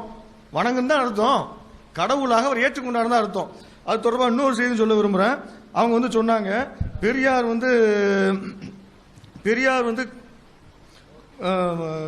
சூரியனை கும்பிட சொன்னால் அவர் தான் 1ஆம் நம்பர் முட்டாள். நல்லா கேட்டுக்கிறீங்க, பெரியார் சூரியனை கும்பிட சொன்னால் அவர் தான் 1ஆம் நம்பர் முட்டாள் அப்படின்னு சொன்னார். சொன்ன உடனே நம்ம உண்மையிலே பகுத்தறிவாதி தான் அப்படின்னு நினைச்சோம். அப்புறம் பார்த்தா உண்மையிலே பகுத்தறிவாதி இல்லைன்னு அடுத்தடுத்து போட்டார். என்ன போட்டாரு? பகுத்தறிவாதுன்னா என்ன தெரியுமா? அவர் உதாரணம் கொடுத்தாரு. அந்த உதாரணத்தை வச்சுக்கிட்டே நீங்க பார்த்து புரிஞ்சுக்கிறீங்க. ஒருத்தர் பெரியார்ட்ட போய் கேட்டாராம், நீ பகுத்தறிவாதி இல்லன்னு ஒருத்தர் சொன்னாராம். உடனே பேப்பர் வெயிட்டை கொடுத்து இந்த டீ குடி அப்படின்றாராம். இது பேப்பர் வெயிட் ஆச்சுன்ற உடனே இதுதான் பகுத்தறிவுண்டாராம். அதே மாதிரி இதை சொல்றாரு. அப்ப நீனா சொந்தமா யோசனை பண்ணுங்கிறது பெரியார் சொன்ன வந்தது. ஆனா இங்க என்ன சொன்னாரு? பெரியார் அப்படி சொல்லிருந்தாருன்னா அவர் 1ஆம் நம்பர் முட்டாளுன்னு சொன்னாரு. அப்படி அவர் சொல்லி இருந்தாருன்னா அது புத்திசாலித்தனம். ஆனா அடுத்து என்ன சொன்னாரு? இதை பெரியார் தான் எங்களுக்கு சொல்லி கொடுத்தாரு, அதனாலதான் நாங்க அதை நம்புறோம் அப்படின்றாரு. அவரே சொந்தமாக யோசித்து இதை சொல்லியிருந்தாருன்னா பகுத்தறிவு என்னலாம். அந்த பகுத்தறிவு கூட நான் செய்ய மாட்டேன், பெரியார் என்ன சொல்றாரோ அதை தான் செய்வேன் பாரு. அப்புறம் ஹிந்துவாக இருந்து கொண்டே அதை திருத்துறது தான் நல்ல முறை அப்படின்றாரு. சாக்கடைன்னு உங்களுக்கு தெரிஞ்ச பிறகு ஏன் உள்ள உட்காந்துக்கிட்டு இருக்கிறீங்க? வெளியே வந்துருங்க. சாக்கடையாக இல்லாத இஸ்லாத்துக்கு வந்துருங்க, நாங்கள் உங்களை அழைக்கிறோம். இதன் மூலம் அந்த அவையின் மூலமாக சாக்கடையில் இருக்காதீர்கள். சாக்கடைக்குள் இருந்து கொண்டு சாக்கடைக்குள் இருக்கக்கூடிய மற்றவங்களிடம் தண்ணியை ஊற்றி குளிப்பாட்டி நாங்கள் சுத்தமாக்க போறோம்னா முடியாது. நீங்கள் சாக்கடையில் இருக்காதீர்கள், நீங்க வெளியே வந்துருங்க. நீங்க இஸ்லாத்தை நோக்கி வாருங்கள். நீங்கள் இஸ்லாத்தை பறித்து இருக்கிறீங்க. இஸ்லாம் பகுத்தறிவு மார்க்கம். இஸ்லாம் மூட நம்பிக்கைகள் ஒழிக்கக்கூடிய மார்க்கம். நீங்கள் கடவுள் என்று எந்த பெயரை சொல்லி மக்களை ஏமாற்றுகிறார்கள் சொல்கிறீர்களோ அதெல்லாம் இஸ்லாத்தில் இல்ல. நீங்கள் எதை எதிர்பார்க்கிறீர்களோ மனிதநேயம், சமத்துவம் எல்லாம் இங்க இருக்குது, இங்க வாங்கன்னு உங்களை அழைக்கிறோம். அதே மாதிரி டிசம்பர் 6 நினைவு நாள்ன்றாங்க. டிசம்பர் 6 நினைவு நாள் இல்ல, அது கோரிக்கை தினம். நினைவு நாள் என்பது வேறு, கோரிக்கை தினம் என்பது வேறு. அதே மாதிரி பெரியார் சிலையிடம் போய் நாங்கள் எதையும் கேட்பதில்லை, மக்களுடைய பழக்க தோஷத்தால் அப்படி செய்யறாங்க, மக்களுடைய அவங்களை திருத்துறது கஷ்டம்ன்றாங்க. நாங்க மக்களை திருத்த வேணாம், திருத்துறது கஷ்டம்னு சொன்னா அதை நாங்க ஒத்துக்கிறோம். உங்களை மக்களை திருத்ததை பத்தி நாங்க உங்களை கேட்கல, உங்களுடைய தலைவர்கள் செஞ்சுக்கிட்டு இருக்கிறாங்களே அதை தான் நாங்க கேட்கிறோம். உங்களுடைய தலைவர்களே போய் மாலை அணிவிக்கிறாங்களே, மாலை அனுமதிக்கிறாங்களே அதை நாங்க கேட்கிறோம். ரெண்டாவது பெரியார் இப்பதானே ஆரம்பிச்சிருக்குது. ரெண்டாவது பெரியார் சிலையிடம் நாங்கள் கேட்கறது இல்லை அப்படின்னாங்க. சரி, நீங்க கேட்கறது இல்ல, போய் மாலையை போட்டுட்டு என்ன செய்றீங்க? அமைதியா நிக்கிறீங்களே, என்ன செய்றீங்க? என்ன செஞ்சுக்கிட்டு இருக்கிறீங்க? நாங்க எங்களுக்கு மக்கள் ஓட்டு போட்டு எங்களை தேர்ந்தெடுத்ததற்கு எங்களுக்கு நன்றின்னு சொல்றீங்களா, இல்ல நாங்க நல்லபடியா ஆட்சி நடத்துவதற்கு எங்களுக்கு உதவி செய்யுங்கிறீங்களா? என்ன சொல்ல வர்றீங்க? உன் பேரை சொல்லி நாங்க மக்களை ஏமாத்திட்டோம்னு சொல்லிட்டு அவரை பார்த்து சிரிக்கிறீங்களா மனசுக்குள்ள? எதுக்காக அங்க நிக்கிறீங்க? அஞ்சலி செலுத்துவதுன்னு நிக்கிறீங்களே, அது என்ன செய்றீங்க? அந்த நேரத்தில் கேட்பதில்லைன்னா கையை அப்படி தூக்கி கேட்கணும், அப்படி கும்பிட்டு கேட்கணும், வாயை திறந்து சொல்லணும் இல்ல, மௌனமாக நிற்பதன் அடையாளம் என்ன? அது என்ன செய்யுது அந்த நேரத்தில்? அப்புறம் இந்த அர்ச்சகர் தமிழ் அர்ச்சகர் இந்த கருவறைக்குள் நுழையதை பற்றி சொல்லும் போது, தமிழர்கள் அதாவது சிலை வணக்கம் கூடாது, சாமியை ஒழிக்கணும்னு சொல்லியாச்சு. அப்புறம் என்ன தமிழர்களுக்கு மட்டும் அந்த உரிமை வேணும்? வடநாட்டிலிருந்து, அதாவது வடநாட்டை எதிர்க்கிறார்கள், ஆரியர்கள் ஆதிக்கம் இருக்கக்கூடாது என்பதற்காக சமஸ்கிருதத்தில் மந்திரம் சொல்றான். சமஸ்கிருதத்தில் மந்திரம் சொல்லக்கூடாது, தமிழ்லையும் மந்திரம் சொல்ல வேண்டும். கருவறையில் ஆரியர்கள் மட்டும் உள்ளே போகிறார்கள், தமிழர்களுக்கும் அந்த உரிமை வேண்டும் சொன்னா இது என்ன பகுத்தறிவாதம்? அதுக்கு ஒரு நல்ல இன்னொரு உதாரணம் கூட வளமையில சொல்லுவோம்.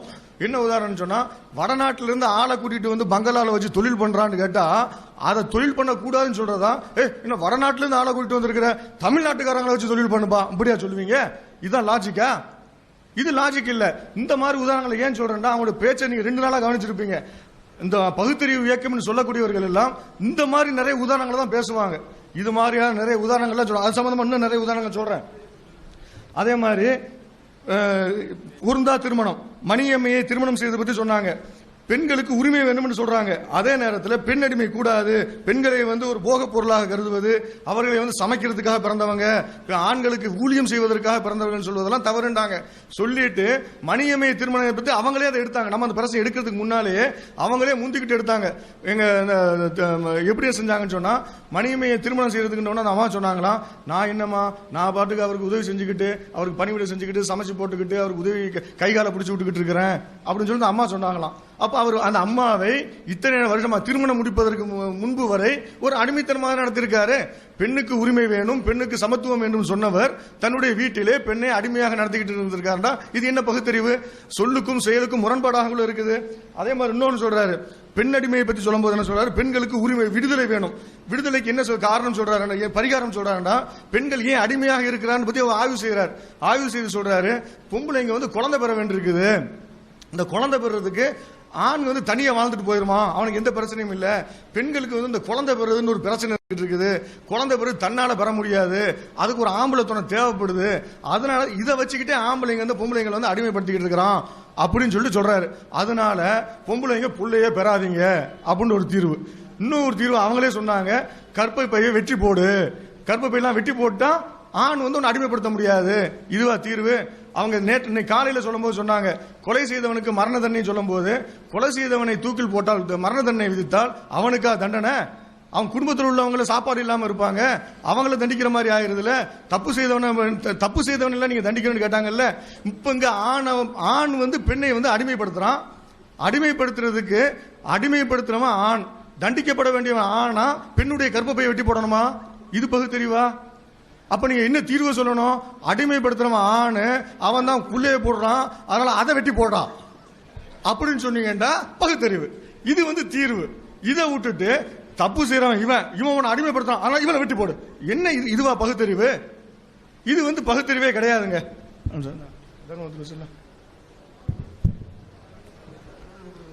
சகோதரர்களே, அதை போன்று இன்னும் சில முக்கியமான குறிப்பிடத்தக்க விஷயங்கள் எல்லாம் நிறைய இருக்கின்றன. நேரம் தான் பற்றாமல் இருக்கின்றது. அதே மாதிரி பெண்கள் என்று சொல்லிடுவேன். அதே மாதிரி ஒரு பெண் குழந்தை பிறக்குமையானால் அதை பற்றி அவர் என்ன சொல்றாருன்னா, பெண்ணின் இருக்கிறதுனால தானே பெண்ணடிமைத்தனம் வளருது. உங்களுக்கு ஒரு பெண் குழந்தை பிறக்குமையானால் அதை நீங்கள் பெண் என்று சொல்லக்கூடாது, ஆண் என்று தான் சொல்ல வேண்டும். எவ்வளவு பயங்கரமான பகுத்தறிவாதம் பார்த்தீங்களா? அந்த பெண் குழந்தையை நீ ஆண் தான், அந்த பெண் குழந்தைக்கு உங்களுடைய ஆணுடைய உடையை தான் அணிவிக்க வேண்டும், ஆணை போன்றுதான் நீங்கள் வளர்க்க வேண்டும், ஆணுடைய பெயர் தான் வைக்க வேண்டும் அப்படின்னு சொல்றாரு. இந்த மாதிரி தான் வந்து அவர்கள் பகுத்தறிவு சிந்தனையில் உள்ள அனைவரும் ஆணுடைய பெயரை வைத்து ஆணுடைய ட்ரெஸ்ஸை போட்டு தான் வளர்க்குறாங்களா என்று அந்த பகுத்தறிவாதிகளிடம் நாம் கேட்க விரும்புகின்றோம். அப்போ என்ன செய்வாங்க, பெண்ணை ஆணாக வளர்த்து இன்னொரு பெண்ணுக்கு கல்யாணம் பண்ணி கொடுப்பீங்களா என்ற ஒரு கேள்வியையும் கேட்கின்றோம். அதோடு மட்டுமல்லாமல் அந்த மனித நேயத்தை ஒழிக்கக்கூடிய வகையில் அவர் அந்த செயல்களில் ஈடுபட சில சித்தாந்தங்களை சொன்னார்னு சொல்லி ஆரம்பத்தில் பிஜே அவர்கள் சுட்டிக்காட்டினார்கள். அது என்னன்னா, விடுதலை என்ற பத்திரிகையில் குடியரசு இதழில் 1945 25 மாதம் அவர் மிகப்பெரிய ஒரு கட்டுரை எழுதுகின்றார். எப்படி?